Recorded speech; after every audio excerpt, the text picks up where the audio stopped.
Hello, everyone. Today we're going to see what we are doing against the King's Gambit. Do we accept it or do we not accept it? So let's start.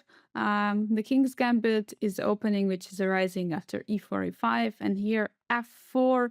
That's why it's called a Gambit. White is sacrificing a pawn instantly on the move 2. The main idea of this opening is that the black captures the pawn on f4, and later in the game, white tries to create a strong center, meanwhile castling shortly and creating some ideas on the F file. So we actually accept the gambit. We're going in for it, taking the pawn on f4. There are other options such as playing d5, not accepting the gambit, but in our repertoire we decided to go for accepting it. One of the main ideas after we accepted the pawn on f4 is, okay, first of all, we're up a pawn, and there are some ideas already, including the check on h4. That's why white has to be very careful about the next moves. So there are a bunch of moves which white can play. We're going to start with the worst options just to see how it's working against. So knight h3 doesn't look like the best square for the knight on h3. That's why we immediately have queen h4. Knight h3 is called actually Eisenberg Gambit. So queen h4, knight f2, knight f6, we are just developing and creating more and more threats. g3 obviously is not possible due to the fact that after take there's going to be a problem on h1. Knight c3, knight c6, d4, and bishop b4. We have absolutely no problems. We are up a pawn. Our development is amazing, and we are ready to finish it with castling and potentially breaking some pawns. And by the way, right now a huge threat is to take the pawn on e4, since both the knights are pinned on f2 and c3. Bishop e2 is another option. It's Tartakova Gambit. Here we're, generally we're going to talk about this position and whether or not we should play queen h4 or bishop h4 check later. So usually we don't really go for bishop h4 check immediately when there is an opportunity for white to go to hide the king on f1, because generally it's a good square. But for some concrete reasons, sometimes we are also going for it. In this case, we're going with f5, immediately challenging the pawn. Counter gambit, we can call it that way. After e of 5, here we already can check, because after check, we have a concrete plan. We are going for the d5, and our idea is develop as fast as possible.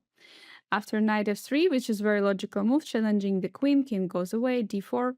Bishop d6, also defending the pawn. It's kind of important to keep this pawn while we want to win the pawn on f5 back from white. c4, trade is happening, and after bishop f5, bishop c4, knight e7, it looks like we have a perfectly fine position with an extra pawn. White's king is in the center, which is kind of sad for white. So what happens if white is not taking, pushing forward? Then we are going for d6. We're again trying to exploit this pawn in the center. Here, yeah, the problem is that white, in case white is taking on d6, white is going to improve our development. So knight f3 looks like a logical move, developing a piece, stopping queen h4 idea. But after takes, queen h4, we can already play it. And after king f1, knight f6, d4, bishop d6. So in this line, we can see that with the move queen h4, even though king is going to f1, we're having a lot of time, and we're making sure that the king is not going to castle, and there is nothing dangerous from what white could create, compared to some other lines we're going to discuss later. In case of d4, another way to defend, actually the d4 move basically saying that white is ready to trade the queens and go into the endgame. So after takes, trading the queens, we go for knight c6, bishop f4, bishop b6. We're having a perfectly great position. We have much better endgame, since in this case we're going to attack the pawn on e5, and well, our development is very easy. In the next moves, we're going to put the knight most likely to g6, targeting the pawn, or d5. We will long castle.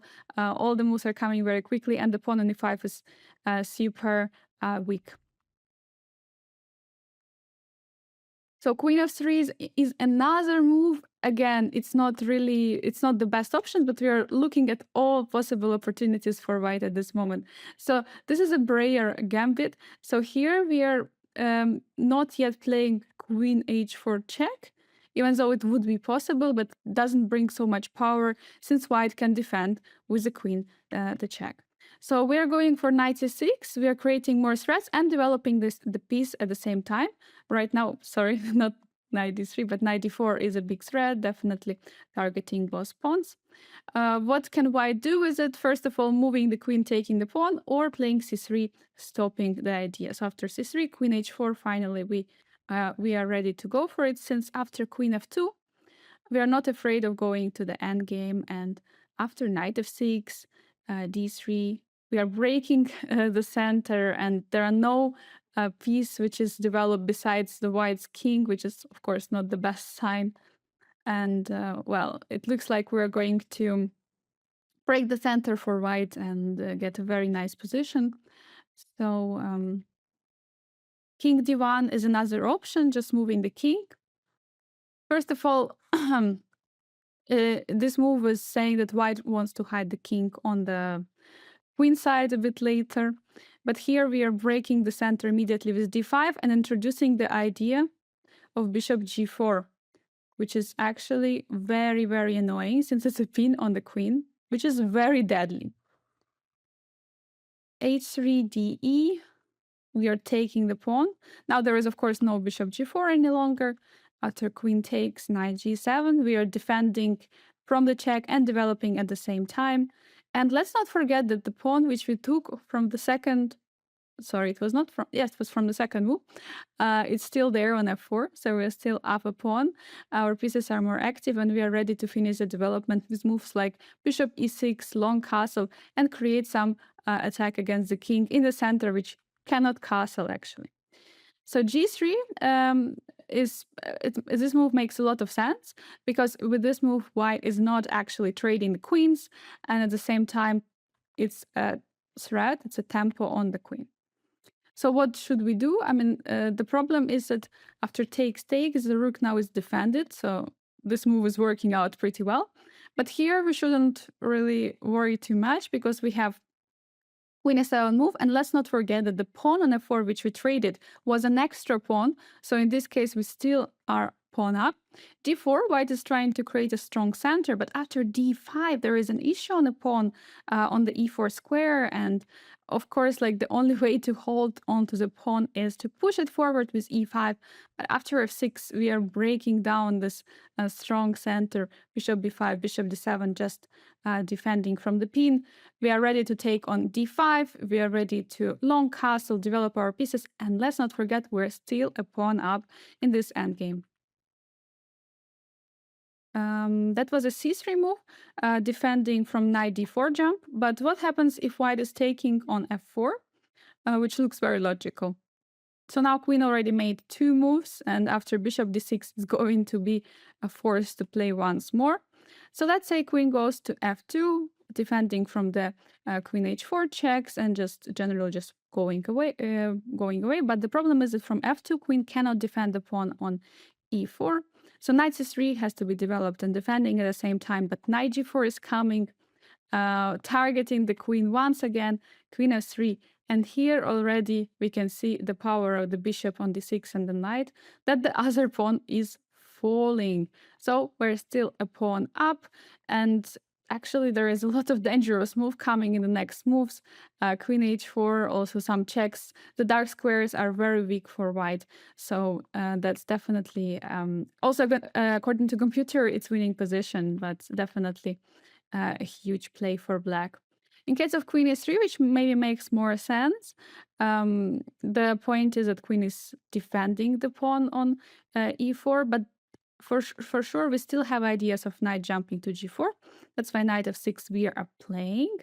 d4, white doesn't have to spend time on knight c3, but instead white is just establishing a nice center. But even though the pawns are very beautiful in the center, we have much more time. We want much better develop. We want much more time for developing, and that's why after castle here, some questions to write what to do. In case of e5, we can just give a check, so we're not losing a piece. And after c3, d6. The problem is that our knight is hanging, but cannot be really taken due to rook e8. The question is about bishop on b4. Yes, bishop on b4 can be taken, but after take on d5, d5, and rook e8, we can see that we have two knights which are already out. We are ready to capture a pawn on e5. And well, meanwhile, all white did was to put king and queen on the same file with our rook. But all right, there is still one move which is defending a pawn. Knight s3 looks very logical. But after knight takes, and queen d6, we are going to capture on e5. The king is in the center. Position is completely lost, even though we're actually at this moment we're down a piece just for one pawn. But the position is losing for white. Bishop d3 looks very logical, developing the piece and also trying to take care of the pawns, because generally these pawns could be weak on e4 or d4, even though they are central pawns.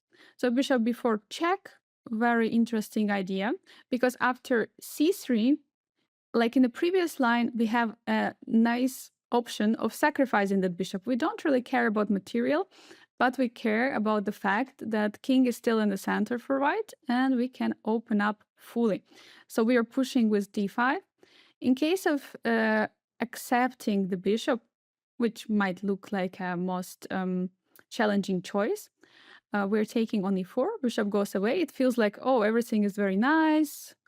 King and queen are hidden behind this pawn. But after knight b4, there is a question to the bishop. What to do? Knight e3, knight is trying to defend the bishop, but rook e8.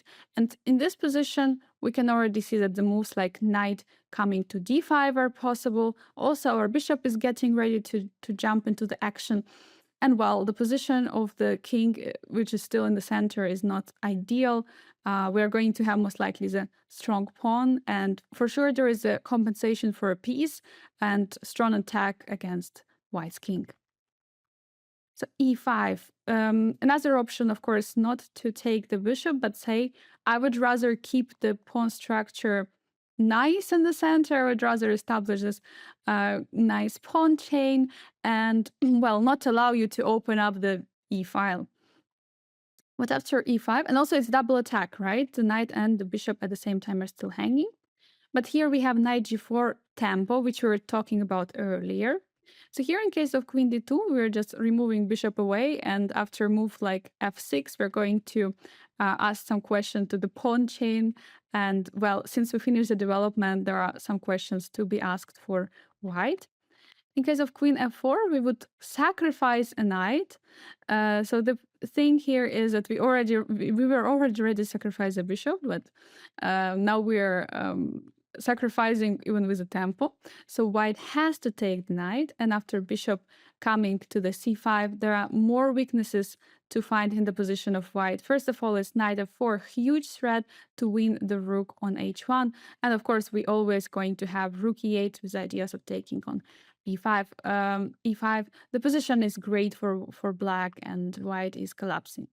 Queen g3, going away with the queen to g3 is another move, definitely in this position. And now the question for black is, are we ready to sacrifice now still? Because now moves like f6 are not going to bring such a big power. Queen is already on the g file and not on f file as earlier. So let's say in this position, we could also sacrifice a piece with knight c to e5, similar to the previous line. After taking the bishop, we could take the bishop on d3. So the problem is in this position, of course, it's not a tempo anymore, but after cb, knight d3, queen d3.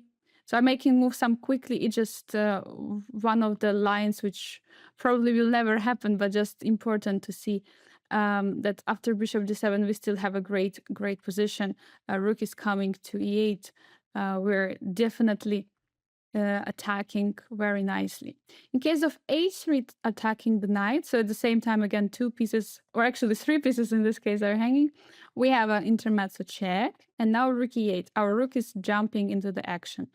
Knight e2, queen h4, g3, and after a couple of moves, we can see, all right, we sacrifice the piece.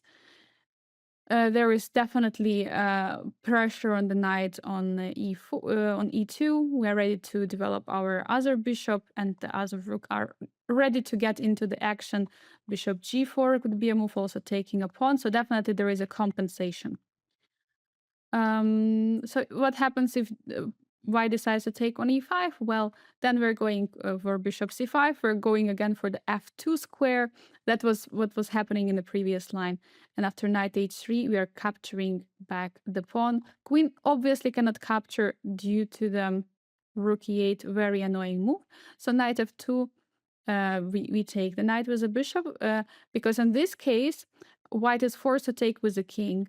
Queen cannot take, since after we're going to capture on d3, and there is going to be a huge problem for white. King f2, queen f6. So we managed to keep the king in the center, not castle. King g1. King is kind of castle, but the rook is stuck right now on h1. Knight d3, queen d3, and after rook e8. Well, the position is absolutely amazing for black. There are already huge threats, like checkmate threats. We are ready to jump out with a bishop. Again, we're down a piece. In this case, we are down a piece for 2 pawns, but still there is a lot of action and huge attack on white. So that was an idea of taking with the knight on with the knight on e5, sacrificing a piece. We also have another approach. We can go back with the bishop, not sacrificing anything, because after knight f3, we're going for f6. We're going for positional play. And let's say in case of e6, we can take the pawn, a3. We're going back with a knight to g5. And the point here is we are ready to sacrifice a piece again, since after pawn takes, we're going to have a very strong center. And the problem is that white cannot do anything. After pawn takes, we have a threat of bishop h4 in case knight is capturing on e5. And e4 at the same time is a very, very nasty threat. So very beautiful move. It's not really actually a piece sacrifice, but some kind of sacrifice, we can call it definitely. In case of a3, immediately targeting the knight, then we are taking the pawn, and then we are having similar idea as in the previous line, because after de, we're going to take with a pawn. The huge threat is obviously the fork on e4, and after knight is moving or taking the pawn on e5, there is definitely bishop h4. So position is much better for black. So that was all about this queen f3 move, which is not really that popular. So now we are starting with more popular moves, which have been played, and very logical move, by the way, d4. The d4 is the Williamson Gambit. With this move, what white is doing is white is establishing a nice center with e4 and d4 pawns. Looks very nice actually, because, well, we were taught, by the way, that we have to fight for the center, right? In the opening stage, we have to do it. But the problem is that this move is neglecting whole concept of black. While we took on f4, we introduced an idea of queen coming to h4. And well, that's what we're going to do, because white did nothing to do something against it, so we can play queen h4 in this case.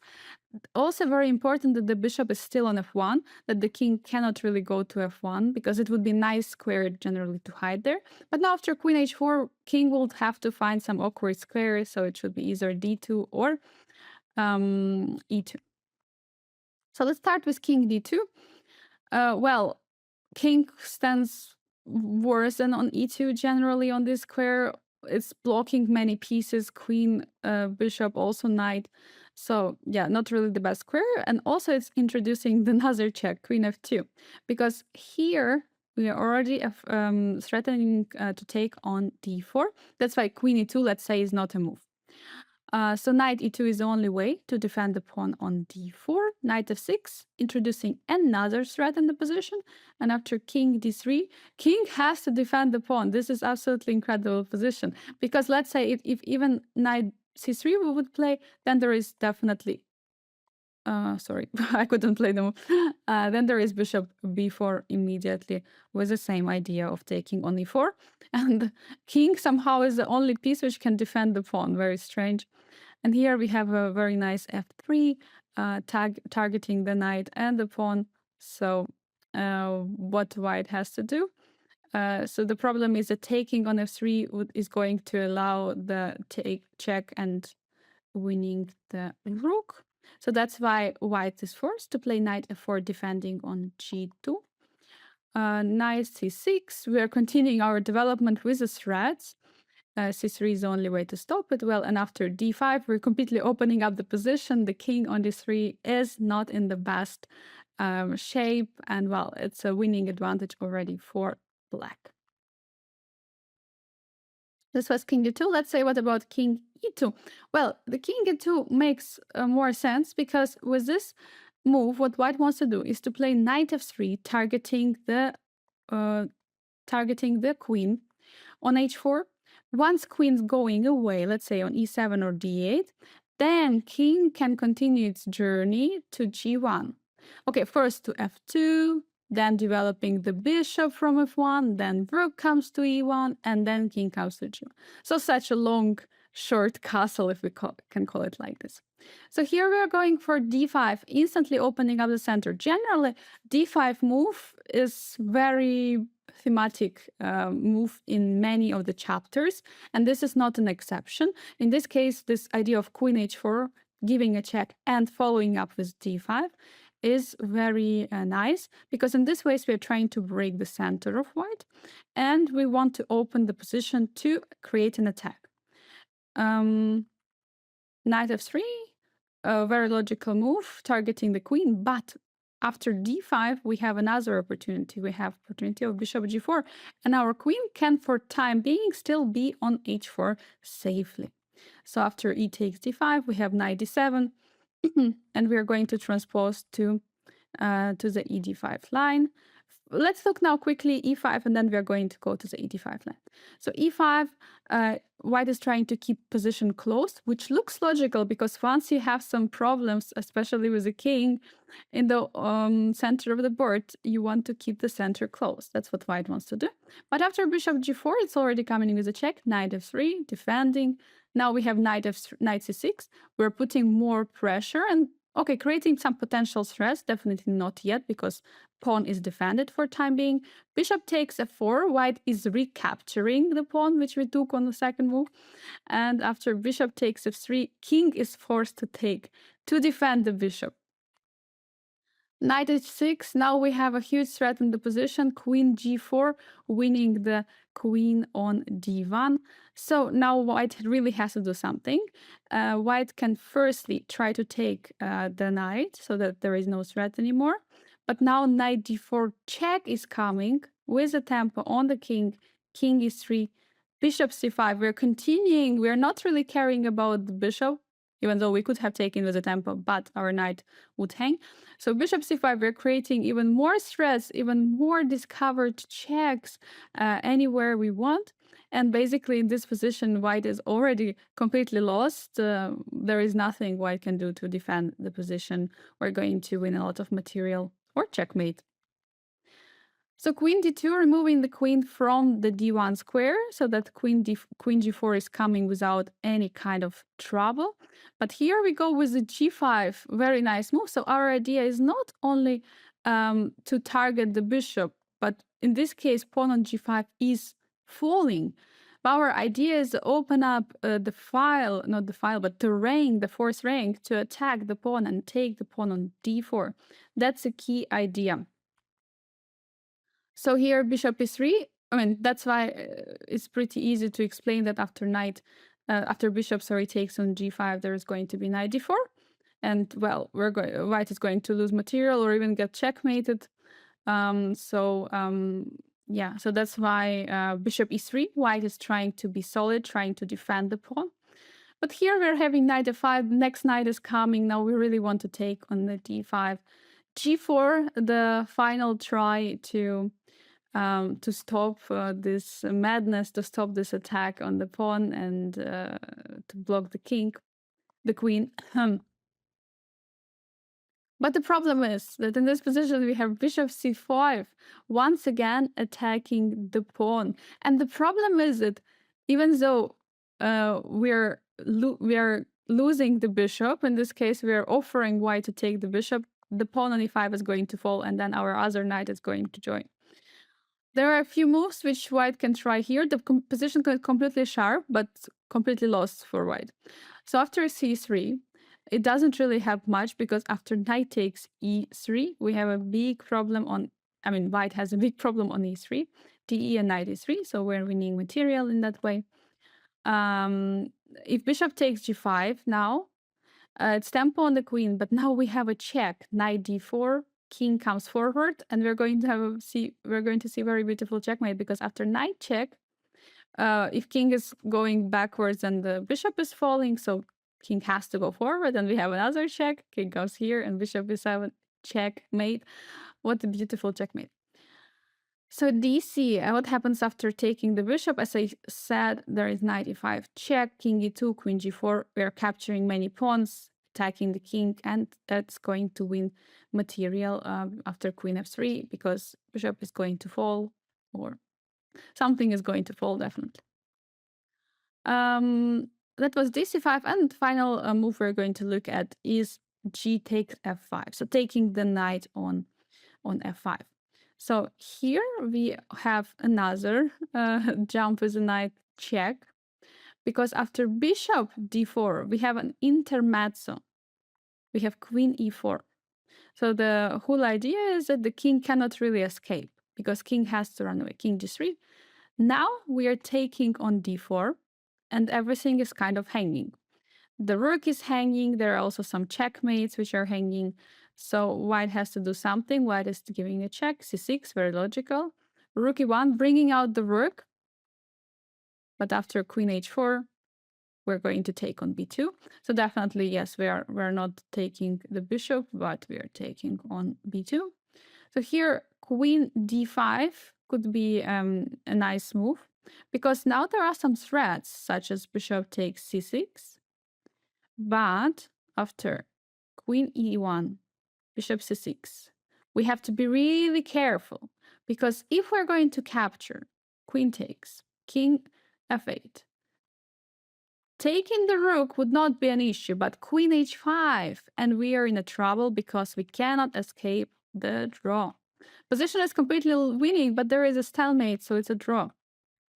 So what happens in case of bishop c6? We must not take. So now in this position, we have to play king f8, escaping with a king and not allowing this stalemate. The only check is on d6, and there are no more checkmates.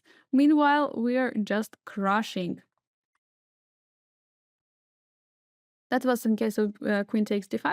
So if e6, another way trying to open up the position against the king. I know the position looks a bit crazy, but we're having, we're doing really good, because after bishop takes a1, queen d5, and now there is actually a mate threat, so we have to be extremely careful. But now we're just castling, and king is completely safe. It is completely safe. So, and yeah, of course, if white would do something like taking on f7, we could have taken it, because there is not going to be any threat of queen d5 any longer, because there would be no this pin. So yeah, that was it about this line of the, I think it was e5. Yeah, after d5, what happens if white is going e5? So now we're going to look into the e takes d5. What happens if white is capturing on d5? Well, first of all, it looks a little bit illogical since the king is in the center. But of course, white is capturing back the pawn, which they lost on the move too. So bishop g4, very logical. We're giving a check. We see a check, we give a check. Knight f3, the only move, and knight d7. So now we're ready to finish the development and bring out the rook to attack the king. c4. So white is trying to holding up to this material, defend the pawn on d4. But it's very bad approach. As we were talking, we should approach the position according to development, according to activity of the pieces, and materialistic approach normally doesn't really work out. So long castle, king d3, king is trying to escape, and now at the same time also there is a threat of taking on h4, but let's not forget we also have an ideas of taking on d1. But we go away with the queen, queen f6. So our ideas right now is to just continue developing and putting more pressure, because it's very tough to say where king is going. So we can develop the knight all the way to f5, bringing more pressure on e5, on d4. Sorry, pawn. The bishop we can fianchetto on the g7 square, very nice for the bishop, bringing the other rook out. So in this position, we're not even down a material, but we're having a lot of nice ideas of attacking the white. And meanwhile, also white is not really I'm not really sure about white, where the king is going to go and what white is going to do.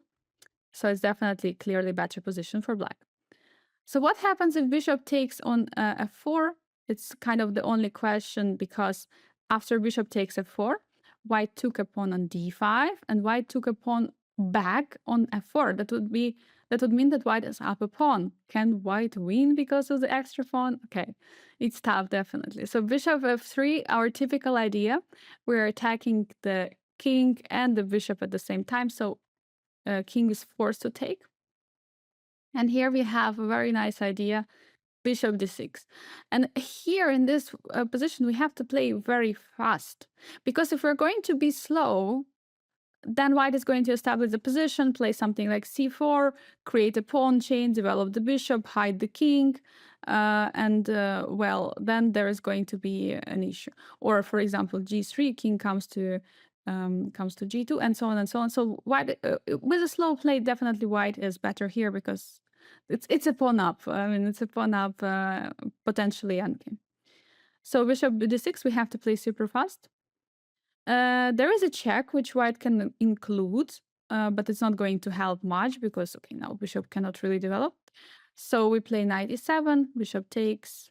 The thing here is the queen h5 could look like a nice move, but after queen h5, the problem is king e3, we're trying to attack, king d2 with the check, queen e2, we have to trade for an endgame. And even though we won back a pawn, now we are not at disadvantage materially any longer, but we are at disadvantage positionally. This bishop is a beast. We have issues. That's why we have to be really careful about grabbing back material. It's better to have better development, to have white's king in the center, than being up or equal development and in bad position. The position is what matters the most. So here we take on d6. We don't do this kind of things. We don't need that. We're going to win material back at some moment, definitely, because white will have to use some time for developing the pieces. So queen e4, white is trying to trade the pieces, going into the end game, which we're discussing. And we're saying, no, thank you. We're playing queen h5. Now queen g4. White is trying to defend the most efficiently. And now we're capturing back the pawn, by the way. Queen d5, queen e4, queen h5. Well, we can, of course, repeat and we can make a draw, but we can also not repeat and just play queen a5. Because the problem is that for white, we are ready to sacrifice another pawn. We are not afraid of sacrificing a pawn, because we are going to include the next piece into the game. And the king is still in the center for white. There is still some attack against it. Meanwhile, we can finish the development, castle with the king, and bring the knights into the action. So that's why it's very good. Okay. That was the queen e2. So let's say what happens in case bishop d6 is immediately played. So here, after c takes d6, this would be a bit inaccurate to go for this, because then after queen d2, white is already slightly better according to computer. I mean, humanly speaking, probably it's not yet that good for white, but that's why it's very important in this position we include queen h5. Very, very important, because in this way, we're going to expose white's position. So now, since queen is on d1, it's not defended, and white will force to play g4, which is not going to like create an attack, but it's just rather going to weaken the position of the king. So after g4, we capture on d5, king f2, and we won a pawn back, took the bishop back. And well, the king is still in the trouble. Knight f6, knight g4, e4 are going to be next threats. We are ready to long castle. Big advantage for black, definitely, after castling long. So basically, that was all all about the d4 move. Now we're going to go to more serious options, so to say. Okay, d4 was also a serious option, to be honest. Now we're going into knight c3. It's definitely still not yet the main move. The main move is knight f3, which is stopping this queen h4 idea generally. The knight c3 move, we're seeing it right now on the board. It's a Masson Gambit variation, and it has similar issues as a d4 move. And the thing is, it feels like the move knight, so the knight from c3 is now stopping our idea of d5. But it's not stopping the queen h4. So we are going for queen h4, targeting the king again. But now there is no real choice because there is only one move, king e2. And now in the next move, knight f3 wants to be played. So what do we do here? We need desperately this bishop from c8. Desperately. So we're going for, again, d5. Even though in this case already two pieces are targeting d5, we're still going for it. But it's generally very good because we started this position, white played the gambit, we captured the pawn, then anytime we want, we can give the pawn back, and we can even sacrifice a pawn. You know, we can just we can even sacrifice a pawn. We can sacrifice two pawns, and then we'll be just down one pawn because we already up a pawn. And well, it's a good price for king in the center, right? So in this position, a knight f3, targeting the queen. Okay, in this position, it's a bit inaccurate because we have very nice queen e7 move. So now white cannot capture any longer on d5. Okay, with the e-pawn definitely cannot, but if it captures with a knight, then white is going to lose material due to the problem on e4. So d3, and now we're building up more and more pressure on the e4 pawn. So I play knight f6. The only way how not to lose the pawn is definitely to play e5. But now after d4, because okay, this e5 is not really a threat, right? Because there is a pin on the king still. But this is actually a threat because after d4, we are ready to play knight c6, targeting the pawn. We are also ready to jump with knight to d5, to e3, and so on and so on. White is completely in a terrible shape here and actually still down a pawn. So what happens if knight takes on d5? So definitely more logical the taking with the pawn, especially considering the fact that there is no d4 on the board like in previous line. Knight d5 makes a lot of sense because it's creating threats in the position. And definitely, since we create some threats, white is creating threats, and then we're getting this sharp and very unclear position. Bishop g4 is typical move. We're always going for it. Very logical, developing, giving a check, knight f3. Because in general it's good because after knight f3, anyway, someone have to play bishop g4. So it's good to play it immediately now. And now, how do we defend against the knight c7? Well, the answer is we don't really defend. We play knight c3. And now we are ready in the next move to jump to d4, attacking the king, the knight on f3, or knight can come on e5, targeting f3 knight. So, of course, the biggest question is what is happening after knight c7, but let's start with some less important moves. d4, physically stopping knight coming to d4, because after knight takes, the queen is going to capture the knight. So we long castle, we are already defending on c7, no threats anymore. And after bishop recaptures the pawn, we have knight f6, and basically we have we have a very nice position where we finish the development, but white's pawns are in the danger. Bishop c7, winning a pawn. So now we sacrificed a pawn, basically. We're down a pawn in this position. But after knight e4, what happens if white takes the rook? We take with a queen, because I mean, that's the only way. Now we're targeting the knight, the pawn on d4. And after c4, the only move which is taking care of it, we play bishop d6. And even though maybe position looks here in the center, okay, there are some nice pawns, knight is very strong on d5, but looking at the king, and that's enough. That's enough, just looking at the king. Looking at the rook, which is ready to jump into the action on the e file. We're having a pin over here. We have ideas of taking on d4. So this pawn doesn't feel that much, and we're going to win the pawn for sure. The position is actually lost for white.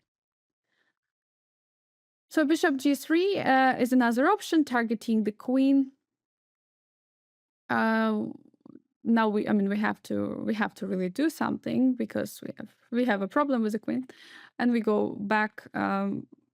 Basically, I mean, not the only square, but definitely makes a lot of sense. In this position, the problem for white is that the pawn is hanging on e4, and well, if knight is moving from d5, the other pawn is going to hang.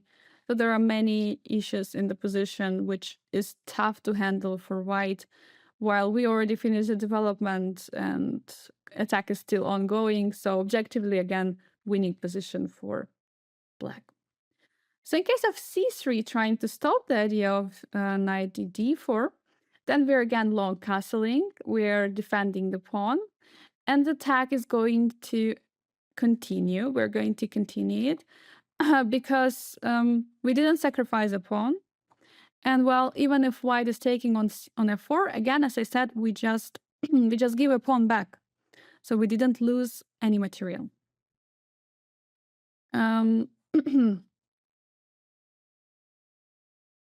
Okay, so now we go to the main challenge, to the main move, knight c7. Okay, makes a lot of sense.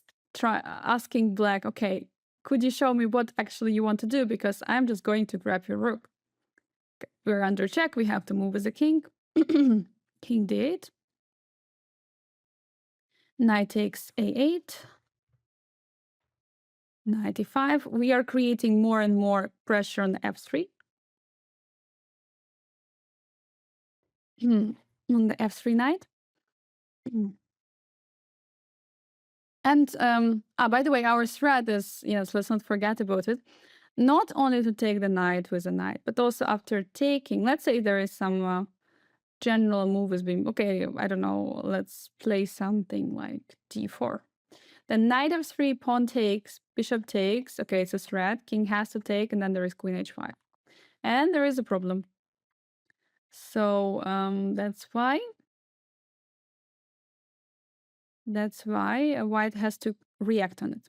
So h3, targeting the bishop. So now taking on f3 is not going to be, I mean, it's not going to work the same way. So we have to take with the bishop. And if we want to take, we can take with the bishop. She takes f3, queen f3, targeting the pawn on f3 once again. d4, trying to kick the knight away from e5. Queen f3, and okay, there is a checkmate on if king goes to d2, but if king goes to e1, then queen g3, and then we have this funny repetition. But it's not enough, so we shouldn't, I mean, if we wanted repetition, we can do it. But we have a stronger move, such as bishop h5, putting even more pressure and still keeping the threat of knight f3. So now if queen e1, queen is going away, looking very logical. Now knight f3. Okay, white cannot really take here. But yeah, white is taking. So now we won basically the knight. And now, after developing in a couple of moves, we're going to capture another knight on a8. So its position is lost. And after d4, knight takes, pawn takes, we have this idea which we were just discussing earlier.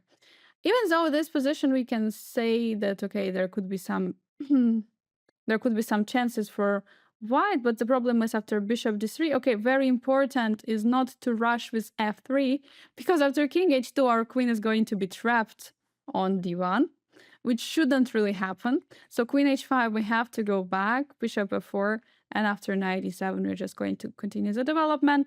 Looking at material, we have a queen for rook and the bishop, but I feel like we can try to win this knight, even though it's escaping at some moment. Well, the most important key in this position is the king, which we can easily attack with the knight coming into the game. Knight g6, knight h4, the other bishop could come, and so on and so on. So it was h3 move. What happens after? Oh wait, d4 we already discussed. It was our move earlier. That what happens if white is playing some nonsense move. And queen e1, this is the most common move. So the idea, of course, is to remove the queen from this nasty diagonal and trade the queens, offer a trade. So knight f3 in this case again. So the point is that after gf3, then there is bishop takes f3, and well, the rook is going to, the queen is going to fall. So queen has to take on h4. We get some similar position, but before it was with including h3 move. So king e1, now g5. And again, we are just going, I mean, since we grabbed one piece for rook already, after a couple of moves, we should be able to win back the knight. Let's say d4, what can happen in the game? Knight f6, attacking the opponent, e4, e5, knight e4. We defend everything. We defend the knight. Then, okay, en passant happens. We have to take back. And, well, we're going to... since we have this very strong pawn chain here. That's why bishop cannot really get out and help the knight. So that's why we're going to play something like bishop d6, king d7, and win the knight back. In case of d3, which is defending, we're just coming with the king even closer to the knight. g3, knight f3, bishop. We're just coming all in with the power and getting into this cute checkmate on g2. So that's really not really working out for white. So bishop d2, trying to develop. Here, king b8, we're just going to take the knight. Bishop c3, f6, knight v6. Trying to at least do something for the fact that knight is lost, just spoiling a bit the pawn structure. But the problem is that the white position is actually still bad, even though there are like bishop pair. We also have a bishop pair, but for that we also have two pieces for a rook. And pawn-wise, we have basically two pieces for rook and the pawn, which is generally better for us. And also there are no open files. Normally it is good to have open files for rook to play, but there are no open files for white. So that's why it's not really working out so well. For white, of course, for black is working out pretty nicely. Okay, that was knight c3 move. What happens in case of bishop c4? Just 1 second, just checking. Okay. Yeah, so what happens in case of bishop c4? Well, bishop c4 is similar to knight to c3, is stopping the idea of d5. And this is called the bishop's gambit. The thing is that after bishop coming to c4, stopping d5, we already... we can consider definitely queen h4, but the problem here is the king has a square on f1. So that's why it's not going to be really awkward when this king is coming somewhere to e2 and so on, blocking the bishop and so on. So now queen h4 would not really make much sense, because let's say we play queen h4, but then after king coming to f1, knight f3 is already a threat. And any moves like d5, knight coming here, there is still this bishop g4, but it's not bringing that much power as it was before, and doesn't really make so much sense. So that's why we're opting out for knight f6. So knight f6, first of all, is targeting a pawn on e4, introducing a threat of d5, which we want to do generally. And this is just a great move. It's a main move for black in this position. There are also, of course, definitely many other moves, but knight f6 is just developing move, attacking the e4 and introducing idea of the d5. So in this position, white can, I mean, there are a few options how to continue the development. Let's start with knight f3. After knight f3, take on e4. And after queen e2, we have queen e7. So there is no real problems. We got the second pawn. Okay, most likely this one is falling, but we are up a pawn for not much reason. Castle, then d5, queen e2, and bishop e7. Well, this position looks also great for black because, first of all, of course, there is already some threats in the position. We are still keeping the pawn in development. We can say it's around equal because there are still pieces for white standing on the queen side, and our pieces are much easier to develop generally. So that's why knight f3 doesn't really make so much sense. Also talking about this knight f3 move, it's good when there is a threat of queen coming to h4, but now it's not really that good. So what happens in case of e5? Because it also looks like a challenging move targeting the knight. And here we come to very topical idea and very thematic here, I think in this chapter and some other chapters as well, that whenever we have this e5 move targeting our knight on f6, we should always check if we have d5. And in this case, it is working perfectly because we're targeting the bishop while our knight is hanging on f6. So what to do? There is bishop b5 check. Then we are playing c6, very logical, capturing the knight, capturing the bishop. Queen e2 feels like that great move, checking and at the same time attacking the pawn. We play bishop e6, developing queen b5, knight c6.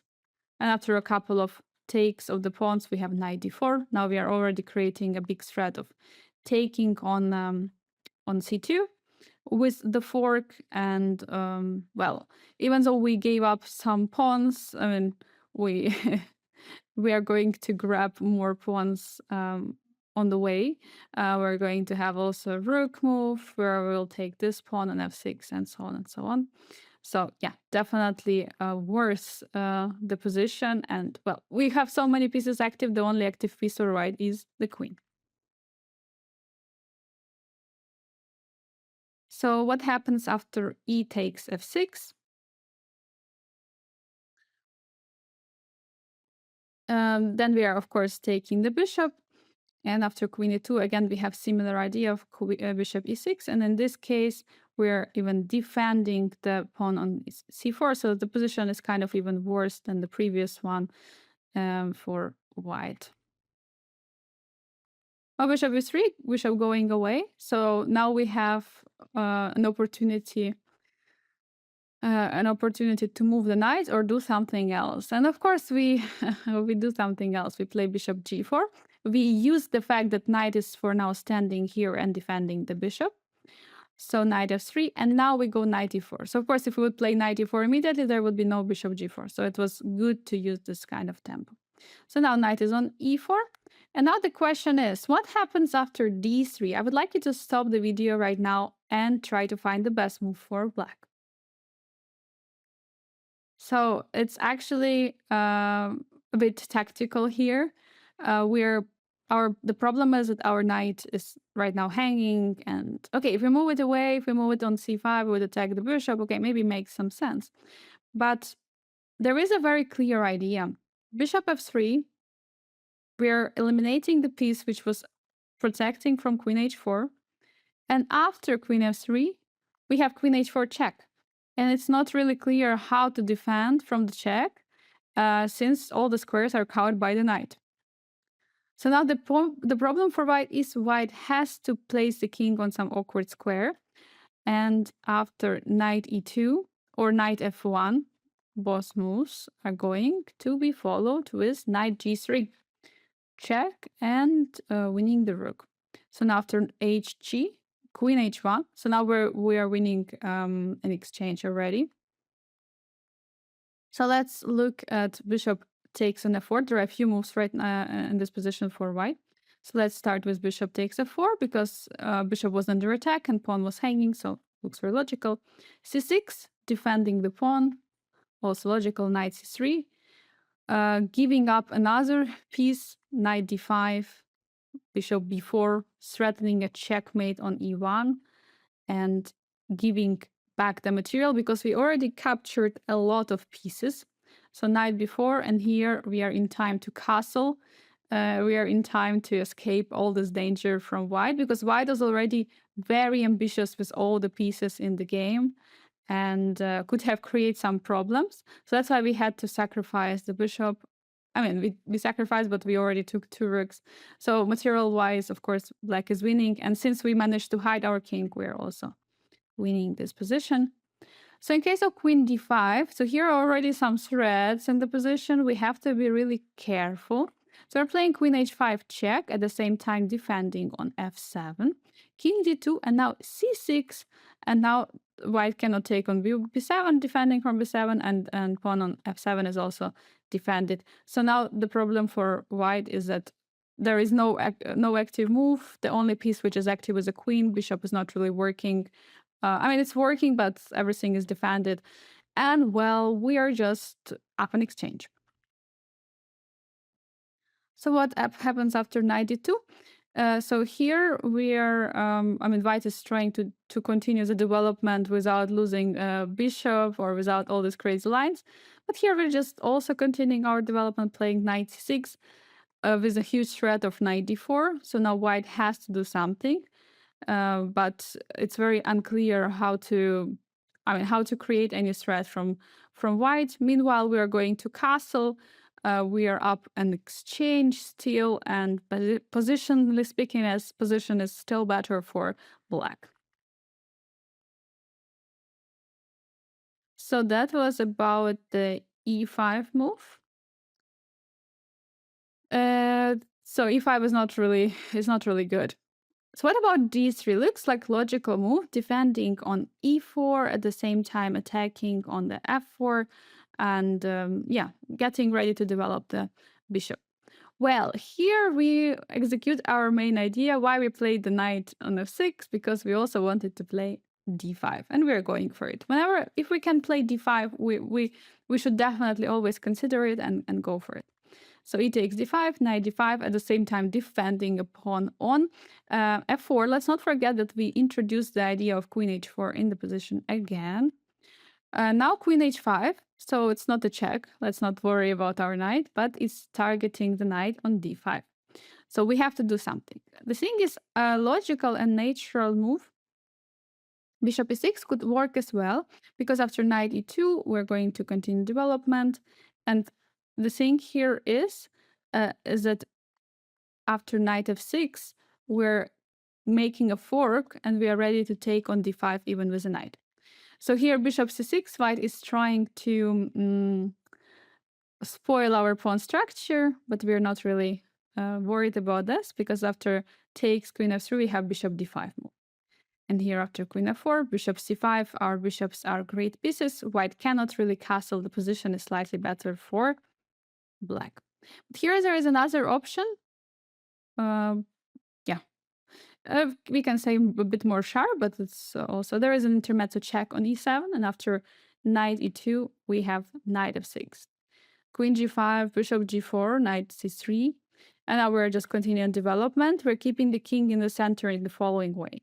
Because after queen f4, long castle, white's king still cannot really castle. At some moment, we have to develop definitely the bishop from f8, but for now, we're putting more and more pressure on the king and the piece on the e2 square. So it's also clearly better position for black. Both bishop e6 and queen e7 are possible. Knight f3, continuing the development, at the same time stopping the idea of queen h4.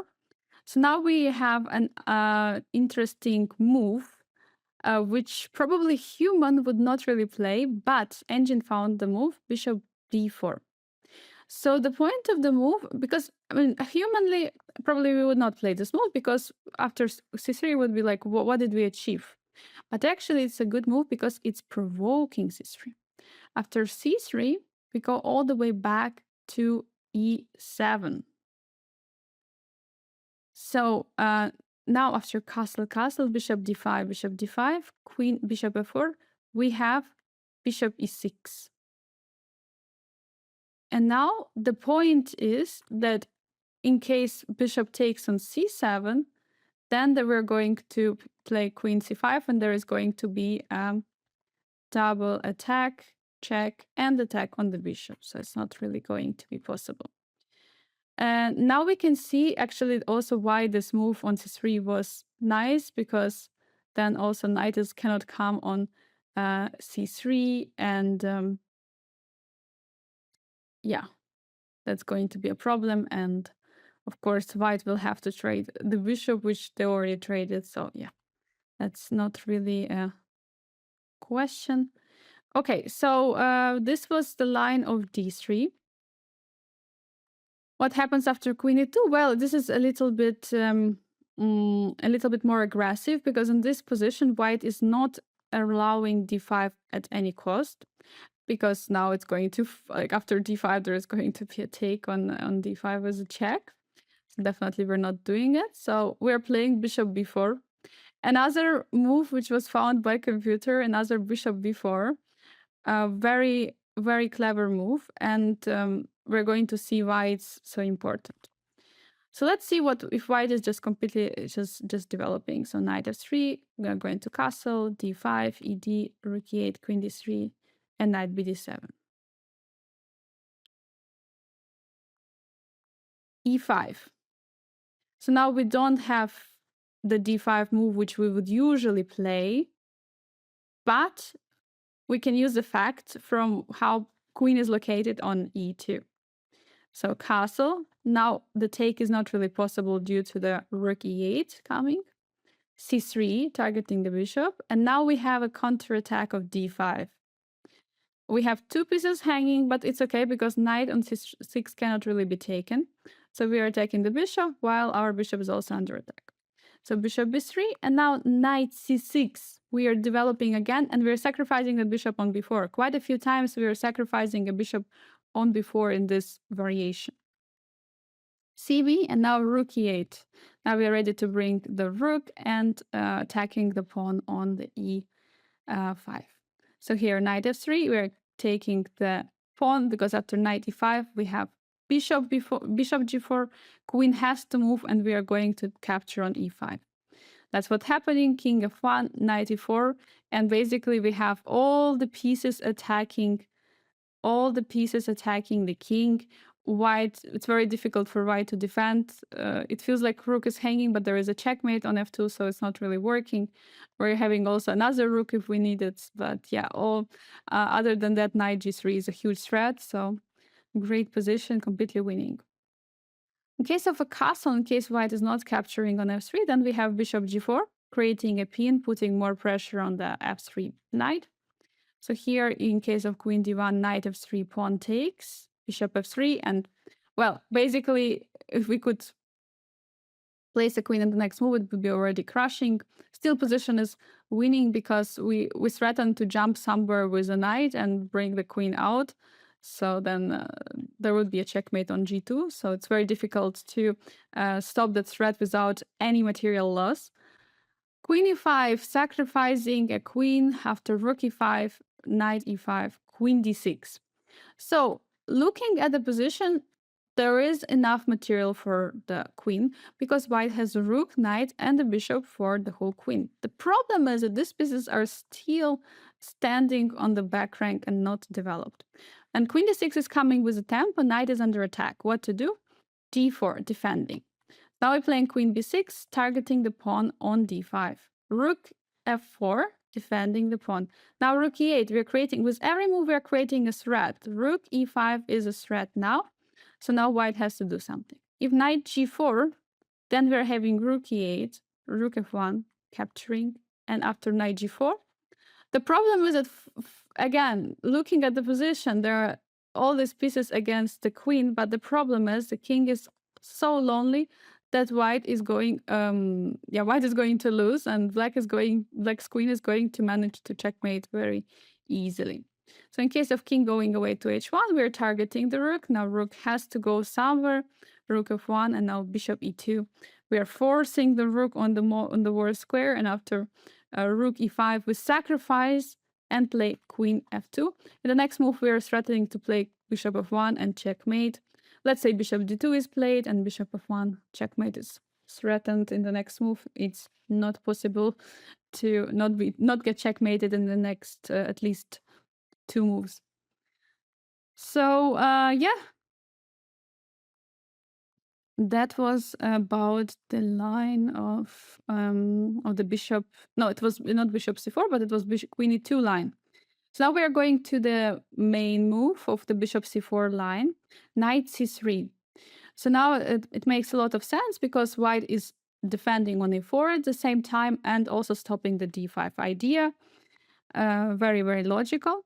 So here, if we would proceed in the typical way, playing something like c6 to push for d5, then after bishop b3, d5, ed, cd, there will be a d4 move. And the next move, white is going to take the pawn on f4. And, well, we didn't really achieve that much. But it's definitely possible to play. It's very very logical move, very so to say very logical to go for the c6 to play d5. But we have another interesting option. We have a move bishop b4. So we're developing the move, and our idea is also to take on c3. So we're putting the pressure on the c3 knight. We are creating already opportunities of pushing for d5, taking at some moment on e4, and so on and so forth. So, and also, of course, comparing this move to c6, let's say, and other ideas, the bishop b4 is definitely the move which was less played and less explored. So it's, of course, good to know it. Let's start with the d3 move. Well, what happens if d3 is happening? First of all, it's opening up a very nice pin. So castle, bishop c4, and then we can go for c6, d5 with the threat of the d4. White doesn't really have much time to finish the development, so it's really annoying for white. Knight g2. Of course, knight on e2 square is the worst piece, and knight on f3, because from f3 knight was stopping also queen coming to h4 and so on. And also it's targeting more squares. But of course, from e2 there is one significant advantage, is that knight defending the knight on c3, and after take on c3, the knight is going to capture it. Also, another idea could be to take the pawn on f4. So what do? We are going with our plan. We are going with d5. In this position, what happens after knight e4, which is also possible, because we are looking at the position, we have this typical idea of knight e4. By the way, earlier it was not really possible because there are some issues with our king, so we cannot really play it here. But after knight c3, bishop b4, knight g2, here we can try it. But after castle, knight f4, well, the position looks like white has compensation for a pawn, because the next move white is going to develop, bring the bishop out. We didn't manage to create any problems for white here.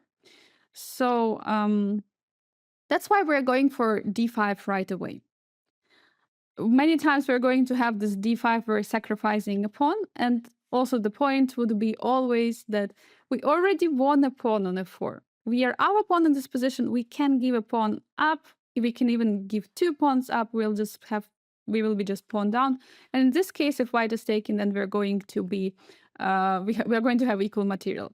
Let's start with knight e5. It's not really a good move, because it's just complete disaster. Because after knight e5, bishop d5, queen h4. What to do, actually? Because after g3, there's going to be gf, knight f3, and bishop g4. Queen is actually trapped on d1. And in case of king of 1, we're just going to forward. We're going forward with the pawn to f3. exposing the king even more, because after gf, bishop h3, king has the only move, king g1, and now we're ready to bring more and more pieces into the position. Of course, bishop c5 for now is not working yet because of all the d4 moves, but we can bring more pieces into the position, and attack is look enormous, like it looks like winning attack, and materially speaking we're just down one pawn. For the huge attack is of course absolutely incredible what we managed to achieve. Could be also that we have some ideas of playing rook a6 and bringing the rook in that way, or bringing the other.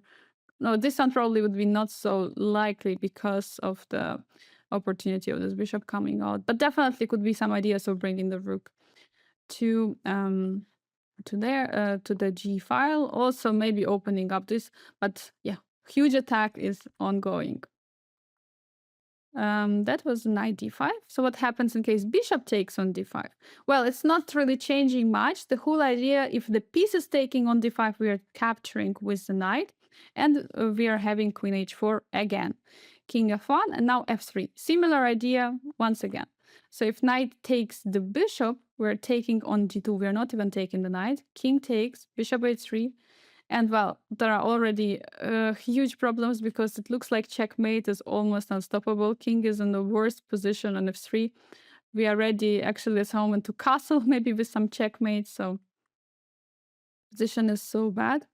So if knight e to f4, also trying to defend on g2 at the same side, at the same side. So yeah, taking on g2 looks logical. We want to open out the position, knight g2. And okay, bishop h3 would be also good, but after queen e4, knight c7, we give up a piece, or we give up a rook actually.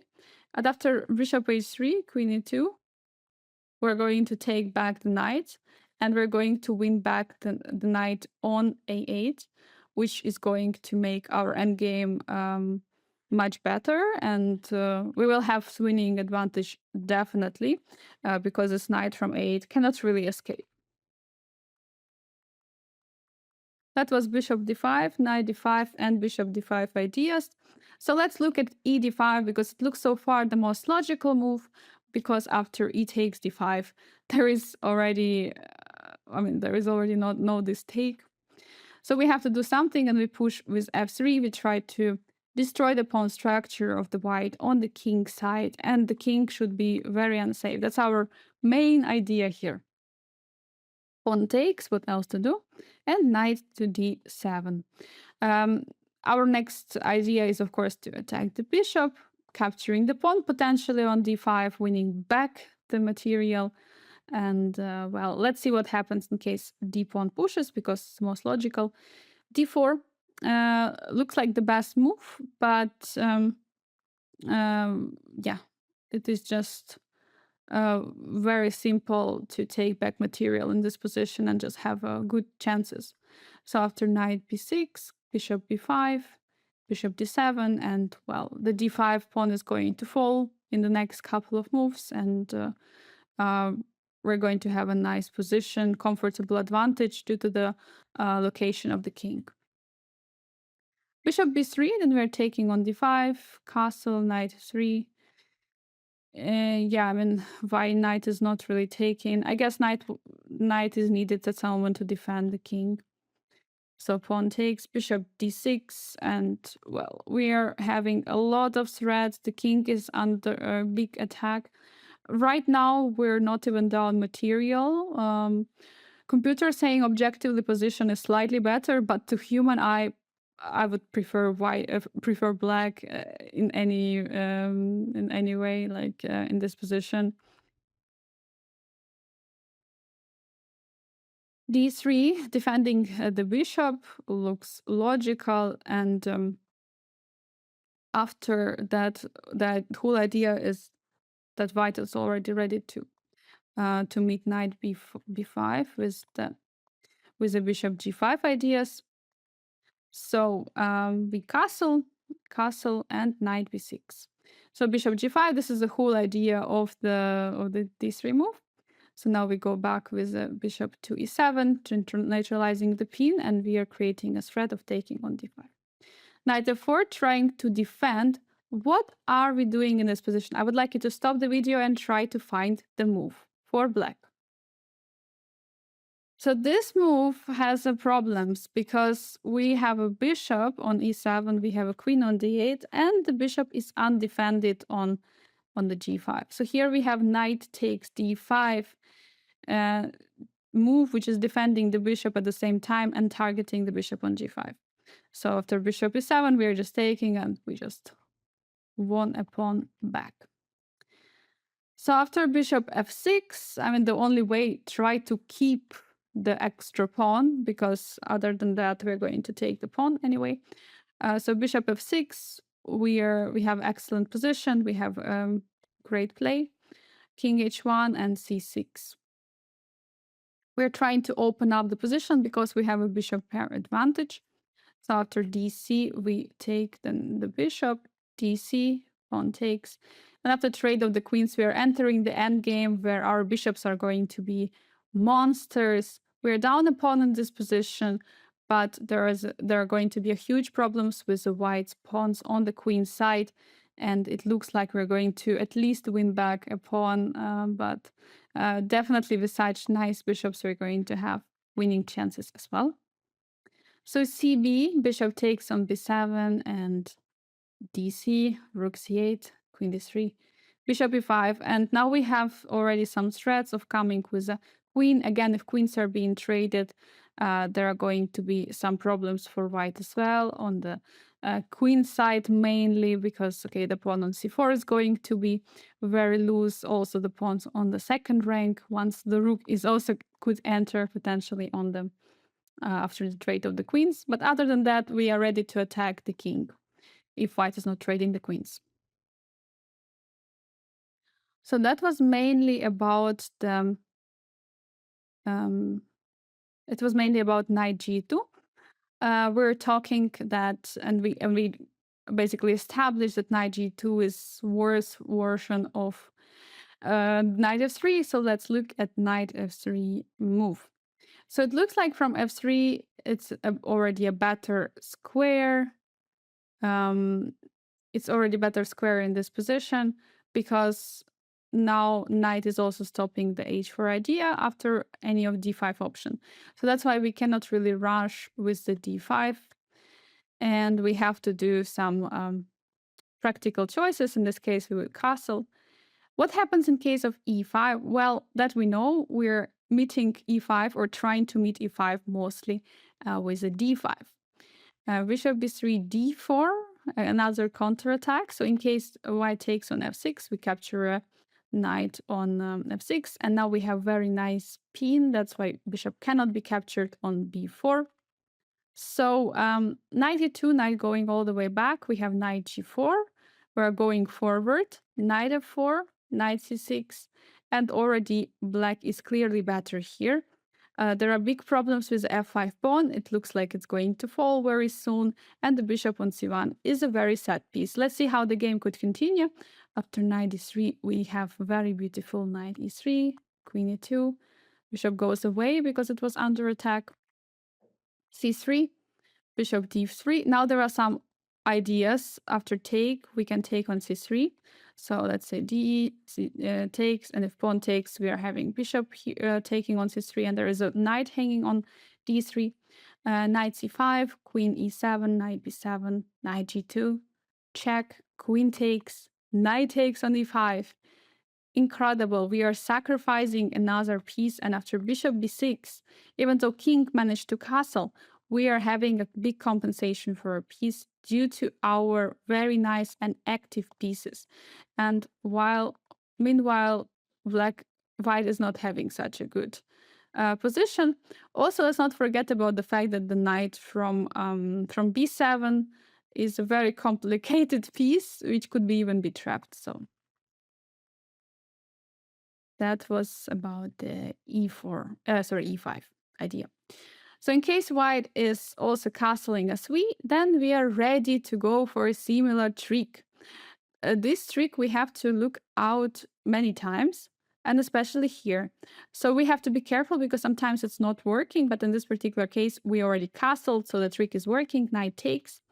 So in case knight d5, which is attacking the bishop on b4, we play c6, c3, c6. Our idea is that after knight b4, we have queen b6, check, and targeting the knight. In case of king h1, we're just taking and attacking the bishop. d5 looks very logical, also opening up the bishop. Bishop b3, and now we go with the knight back. Well, in this position, we're actually up 2 pawns, and they're both defended. So for now, white even cannot capture a pawn on f4, which is very funny, and position is clearly better for black. So d4, another way, just trying to open the bishop, offering the take on f4. Well, here we are taking the knight. Of course, we have to do it. d5, bishop is attacking the knight. Obviously, we have to do something about it. d5, bishop f4, bishop f5. Well, we have just extra pawn. There is not much to say. The position is great. We are ready to finish the development with this knight. And again, not much compensation for the pawn. So what happens if knight takes e4? That looks like the most sober option. Then d5 is the move. Bishop d3 takes. So now we're still up a pawn. We came to the position we're up a pawn. Rook e8, bringing the rook out. Our knight is coming to f6. The bishop is ready to defend the pawn in case there is going to be, let's say, some c3, d4. But for now, even deep pawn move is not really possible. So we have a great position. We're still up a pawn, and we're not most likely giving it back to white. Bishop d5, a very interesting move. So now we are taking with the queen, obviously. d3, bishop f5. So now we are continuing the development. We are not caring about the pawn. We are not defending it. So bishop f4. Now after take, we are winning back the pawn, which we won earlier. And after bishop c7, knight a6, we're just finishing the development. Our rooks are coming to d8 and e8. Objectively, position is around equal, but I would say there is a big attacking opportunities for black due to the active pieces and coming rooks to the d and e open files. Okay, that was mainly about the knight f3 move. And here in this position, the main move e5. So again, the same idea, targeting the knight and saying there are no squares for the knight to go, but we already know it. We already know what to do. We are going with the d5. Just general, it's important to remember that when there is e5, we most of the cases should have d5. And also it could be important whenever there is a position where pawn could push on e5, always to make sure that d5 is working. And then once we can handle the e5 with a d5, then we shouldn't be worried. So of course, a few choices for white: to remove the bishop, to give a check with the bishop, or to take on f6. Let's start with taking on f6. A pawn takes, fg7, rook g8, check, bishop e6. We finish the development. Rook is on the semi-open file. We still up a pawn, by the way, and we have a bishop pair advantage. We are ready to castle long. We will put the queen. We will put the queen out and castle long, and we are going to create some attack against the king on the king side for sure. In case of bishop coming to b3, the idea is to, at some moment, to take on d5 after the knight is moving away from the e4 square. So we have to move the knight. I mean, we cannot sacrifice the knight on f6 in this position, so we have to play knight e4. But now the problem for white is that there are already some threats with queen h4, so white has to be really careful. That's why taking on d5 is not really such a good idea yet.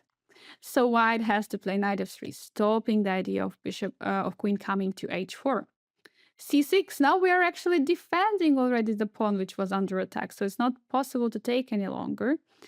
Queen e2, bishop f5, we're just keeping the knight on e4, keeping defense.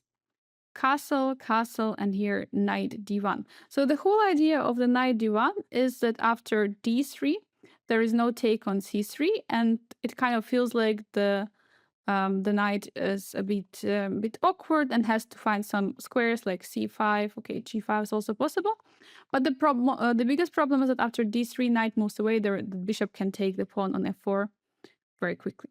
So bishop e7, preparing the square on c5 for the knight, so that there is no problem with the bishop. It cannot be trapped. d3, knight c5, bishop f4, and now a5. And actually already a huge threat from black, targeting and winning the bishop with the a4 move.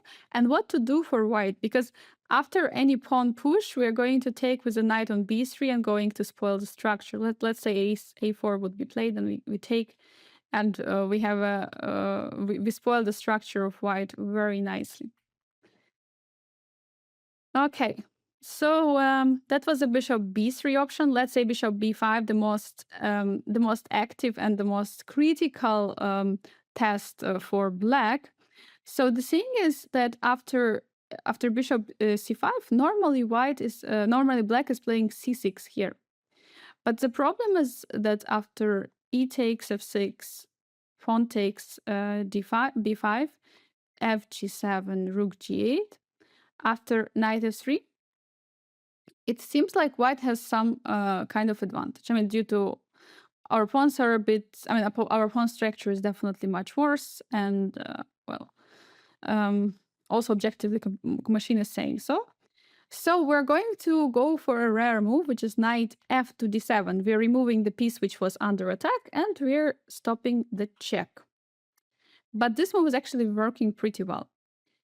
There are, of course, some complications which we're going to see, but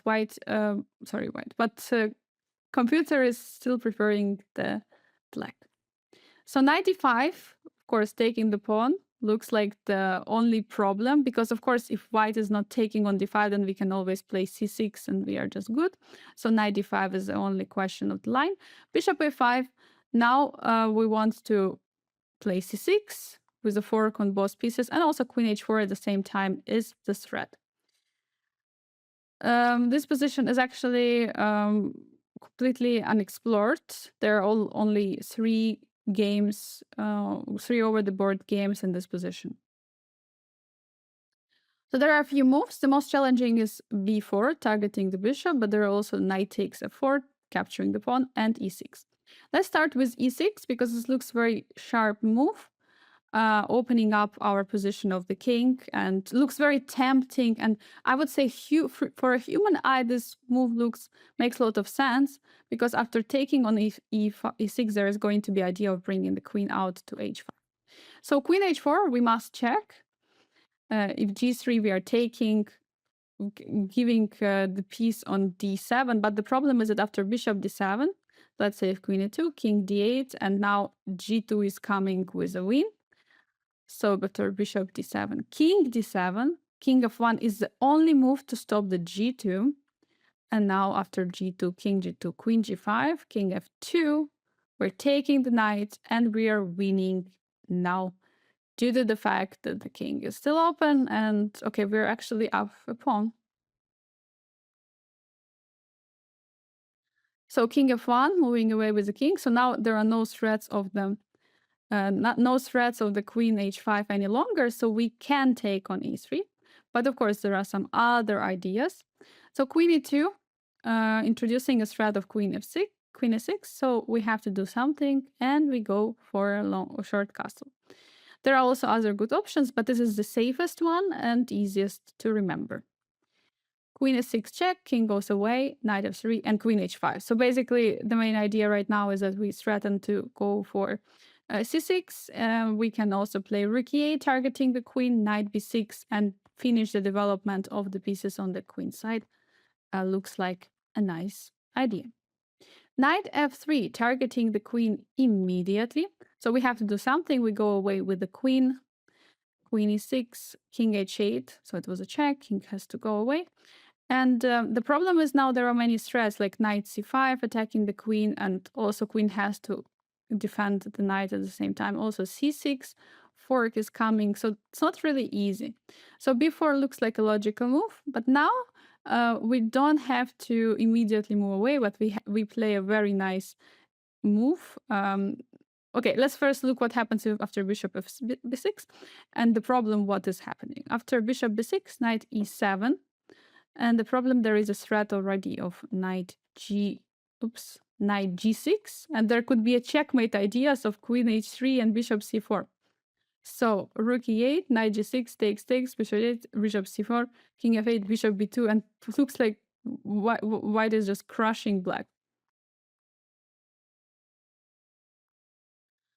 So a6, super important to remember this move because we're attacking the bishop in exchange. So if bishop goes to d3, we have knight c5, logical. If bishop c4 again, now knight is jumping away, attacking all the pieces. And if bishop e2, then again we have knight. Now we have knight c6. Now we continue the development, and the whole idea is after b takes a5, then there is knight d e5. So again, big problem with the queen, and right, actually it's kind of trapped. There are no squares for the queen to go. So what happens after b takes a5? So if white is accepting that bishop, we're accepting the white's bishop, and now we have a threat of knight f6, which is going to come next. So white has to do something. Meanwhile, we are targeting the pawn on a5. The pawn on f4 is still not fallen, and king is still in the center. So for sure, a slight advantage for black is in the position. Knight takes f4. This is the move which would be most human because it's stopping the ideas of c6 and so on. And well, not really challenging for black, so we shouldn't be worried. c6, and now we're getting back the pawn on e5. In case there is also bishop e2 option, we're going to look at bishop a4 first. Knight b7, c3. We're capturing the bishop. And now after castle, I mean, we didn't lose any material. We have a bishop pair. Let's not forget about the bishop pair, and we have, of course, decent chances in this endgame. So what happens if bishop e2? Then knight takes e5.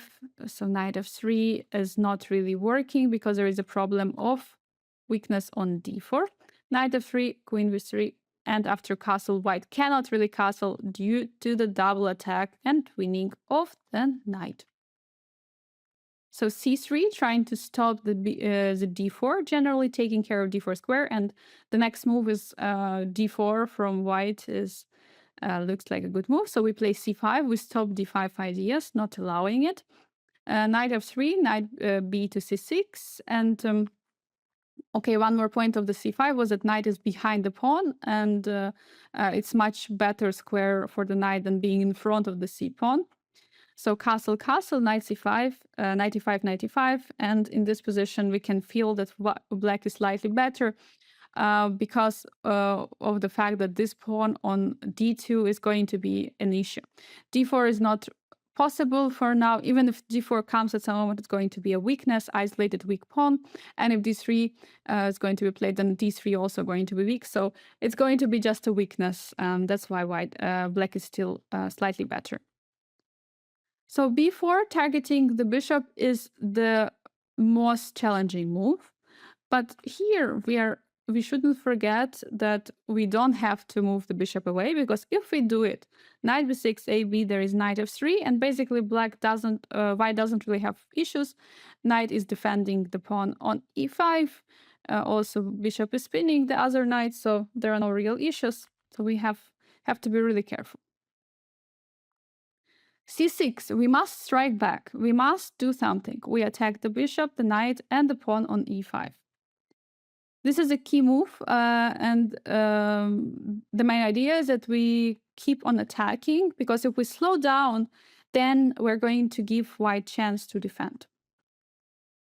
e6, the whole board is, I don't know how to describe, but the whole board is on fire. Absolutely everything is hanging. All right. And we have to go for knight e5.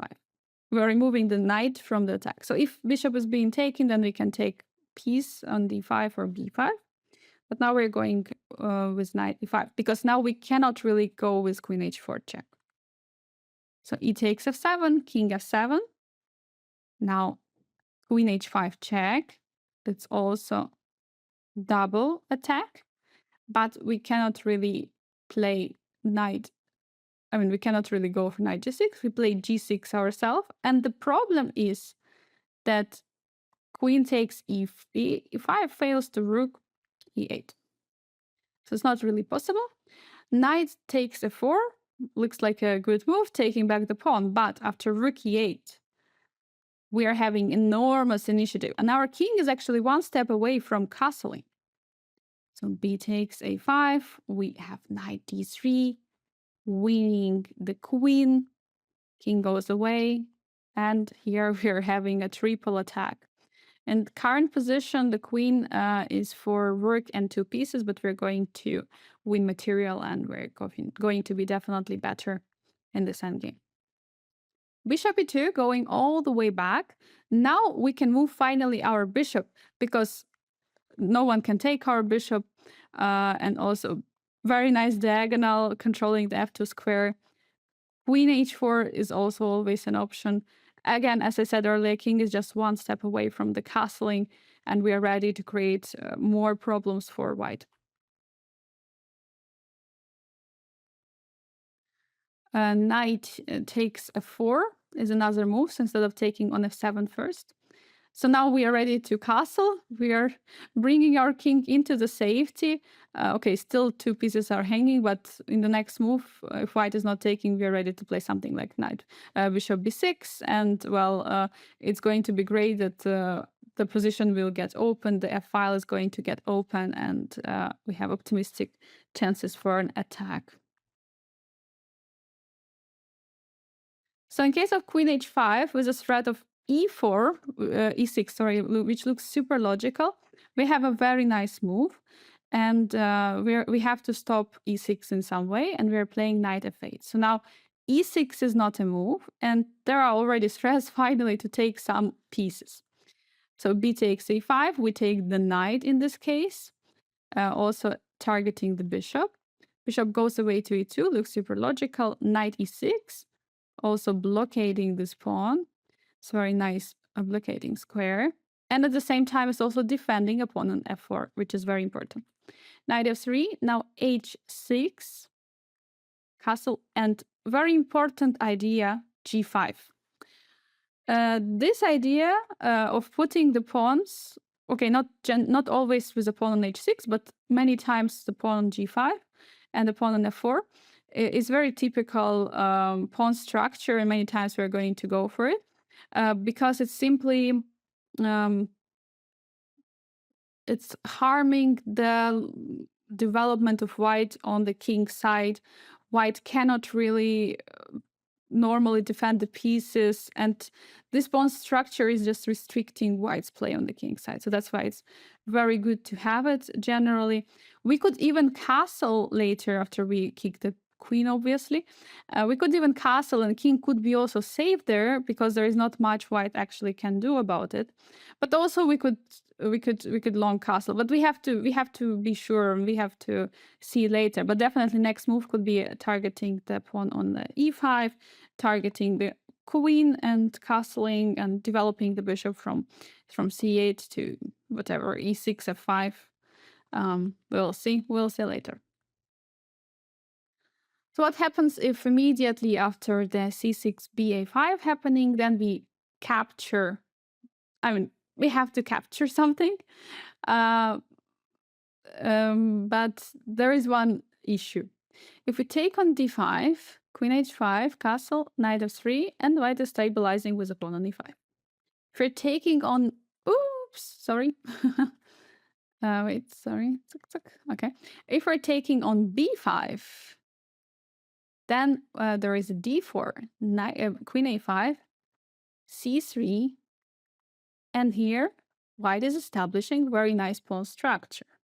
Knight is defending the pawn, everything is good. The next move, now, knight c3, castle is going to happen, and well, white is much better here. So we have to do something else, and let's not forget that this is a fork. So we're going to win a piece anyway. I mean, win piece back. Win piece back. So we're taking, but we're taking on e5. This is a key move because in this particular case, taking a pawn first is more important than taking a piece. Due to the fact that if we're not taking the pawn later in the game, we're going to have big problems. We're going to have big problems due to this pawn chain of d4, c3, and e5. So knight takes f4, white is doing something. Now, if we're taking on b5, d4, bishop g4, knight f3, bishop f3, bishop f3, sorry, takes f3, takes 3, queen g4. It's possible because after queen takes d4, knight f3 is. But if knight g2, knight c4, h3, queen a5, in a couple of moves, you're going to see that there is actually a compensation for the pawn for white, and there is an attack. So that's why there is another option. Definitely we could enter that position, but do we want to be attacked? No, we don't. So that's why we play queen d4 first move. So not always we have to capture the pieces, but sometimes just threaten, because it's a double attack. We're attacking the knight, we're attacking the rook, and c takes b5 is also possible. So now what white has to do? White has to move the knight away or move the bishop. So after knight h5, queen a1 would be too much. It would be too greedy, because the problem is that after knight g8, we cannot really go on the dark squares due to the bishop a3. So king d7, and after d4, it would be a disaster, because after knight is moving, there is also queen g4 coming, and so on and so forth. So it would be very, very bad for black. So that's why we should castle. We should bring our king into safety. And now already this is a threat. And now this is a threat.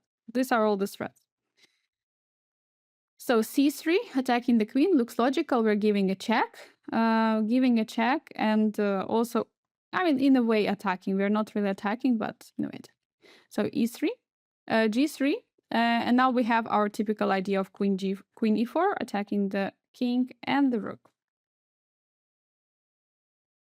Okay, so queen e2, defending. Now, if we're again greedy, we're taking on h1. We're going to be a bit upset, because after queen e5, first of all, the pawn on g7 is under attack. We take with a check, bishop f1, and now after f3, there is queen e7. And after rook f7, there is just a perpetual, the threefold repetition, because we cannot really stop checkmate on g7. But of course, it's okay. We needn't blunder to a loss. We blundered to a draw. So it's okay. But here, bishop f5 is much stronger, because first of all, we're defending the queen. After queen takes, and bishop can take on e4, and the problem with the rook on h1. And okay, bishop on b5 is still hanging. And also in this position already, queen taking on h1 is a different story. So bishop a3 is another move we should look. So in this position, attacking the rook on f8, knight g4, creating immediately and pointing out the weaknesses of the white on f2 square.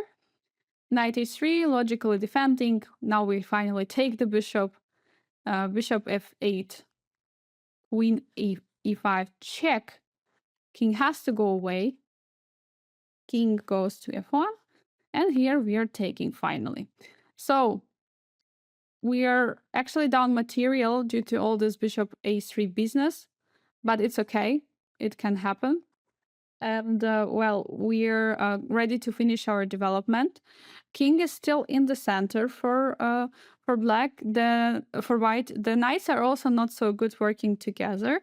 And in next moves, we are ready to bring the rook out, bring the knight and the bishop, so that we are going to have an attack against the king. As always, we enjoy it.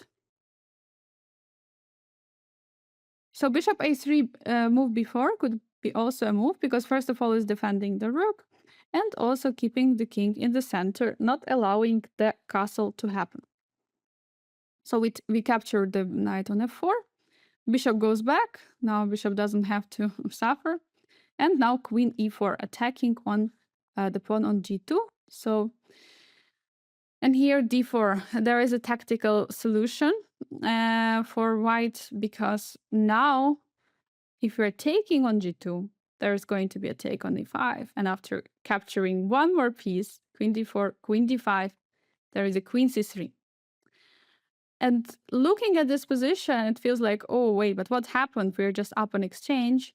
And well, looking at the pawns, we have an exchange and a pawn up. But the problem is that due to these powerful pieces from white, it's actually not so clear at all. There is a compensation definitely for an exchange in this position for white. So that's why, well, it's not so easy. It's very messy and a complicated position. So that's why, rather than taking on g2, it's better to play knight c4, attacking the bishop on a3. And the problem is that the bishop cannot stay on this diagonal. So after it moves somewhere, okay, let's try what happens if bishop c5. Then of course we have b6. Bishop cannot really stay here. So bishop goes away on c1. So here we already have castle opportunities. Let's say, what if we are greedy and taking on g2? It would be a bit too early, but, well, possible. Queen g2, bishop f3, queen goes away, knight is developing, and, well, again, we just gave, with the queen move, some unnecessary activity for white. So that's why castle, we keep the pressure, we keep the pin on the king, we keep attack. And after knight f3, rook e8, bring in another piece, targeting the bishop on e2, putting more pressure on this very nice X-ray on the e file. Also, pawn on a5 is hanging, and definitely we have a better pawn structure, and we could develop the pieces also, I would say, much faster. I don't actually know yet where this knight is going. It could go also to a6 before, but it could also go to d7, f6.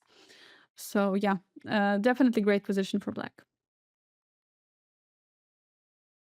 So what we were looking now at, it was whole line of bishop c4, which is also logical, but the main line is knight c3, knight f3. So knight f3 is stopping the queen h4 move, which is very, very logical. 1 second. Yes.